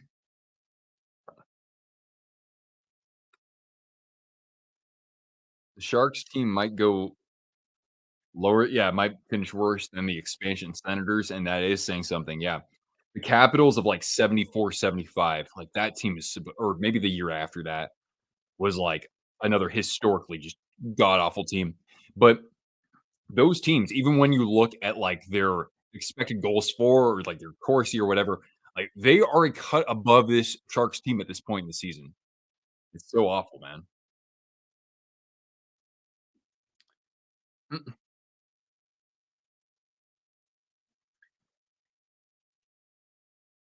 but I like this, you know? It's so bad, and, like, the Sharks are catching people's attention by being this bad. They're like, ultimately, people are gonna actually kind of like them. Maybe not, like, follow them so much this year from an enthusiasm standpoint, but, like, people will be like, "Man, I really feel for those fans. I'd like for them to actually taste some victory now and then." You never know. Uh, you have a badass Sharks tat? That's okay, Leo. I'll share mine. Ah, this this is the pledge, right?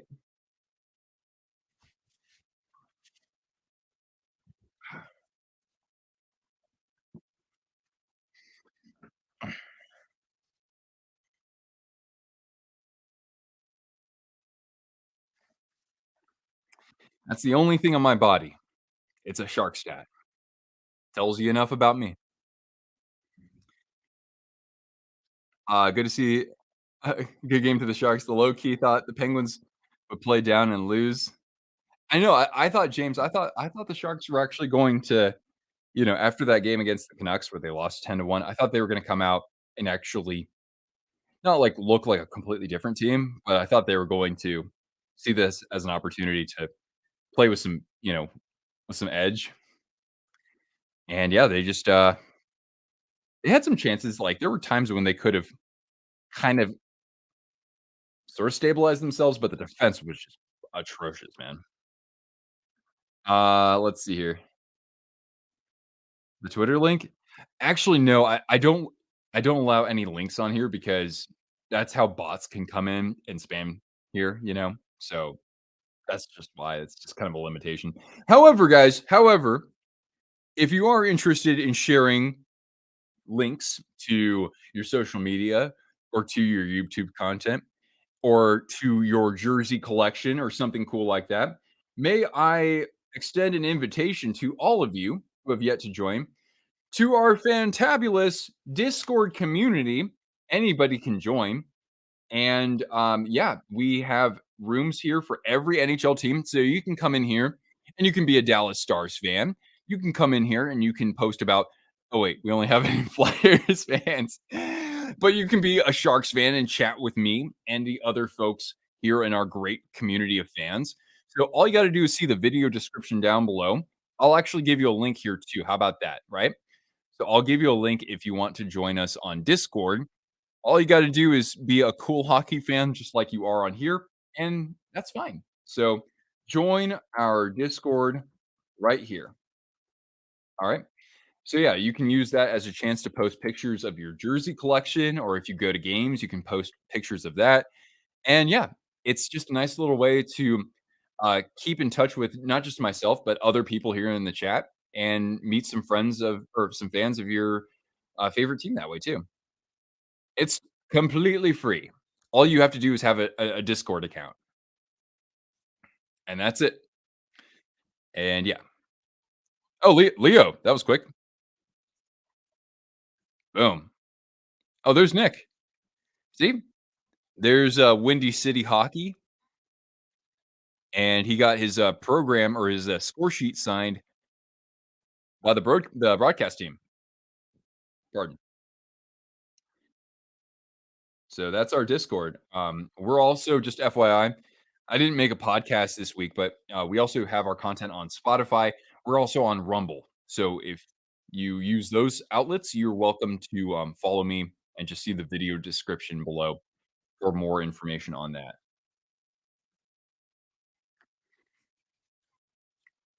Hmm. The Kansas City Scouts were also really bad. They had one win in the entire second half of that season. Whoa. I think the Ducks had like four.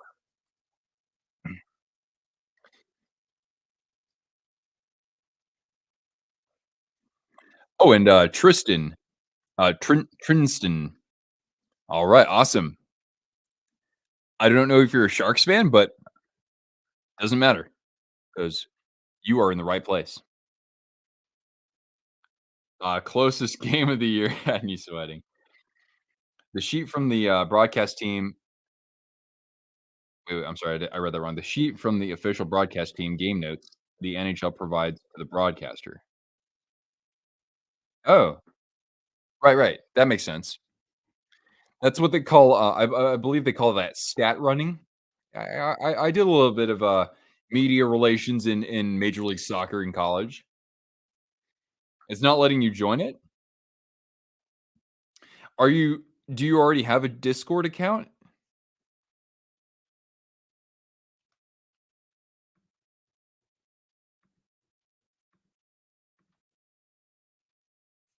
Yeah, the link, wait,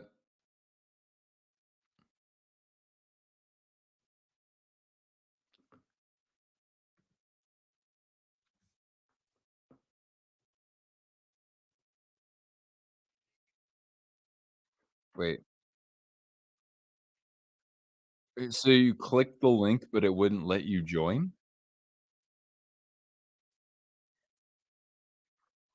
'Cause it worked for a couple other people. Cricket joined. Hell yeah. That's cool. You were watching USC and after turned on the Sharks game. Yeah, what was the final score of that USC game against, UW? I don't really follow college football, but, 52-42. Wow, the Huskies are still unbeaten, 9-0. Penguins will join the yeah, yeah, James, you're probably right. Alright. Alright, Leah, let me check that out. Oh my god, wow, oh man, that thing's graphic. The shading on the shark is great though. Yeah, you almost got a little bit of the Jerry Cheevers effect going on with the stitches.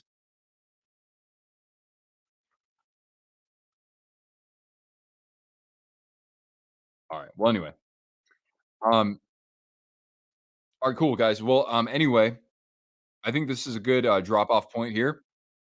Thanks so much for hanging out with us, whether, you're just popping in here or hung out for a couple hours.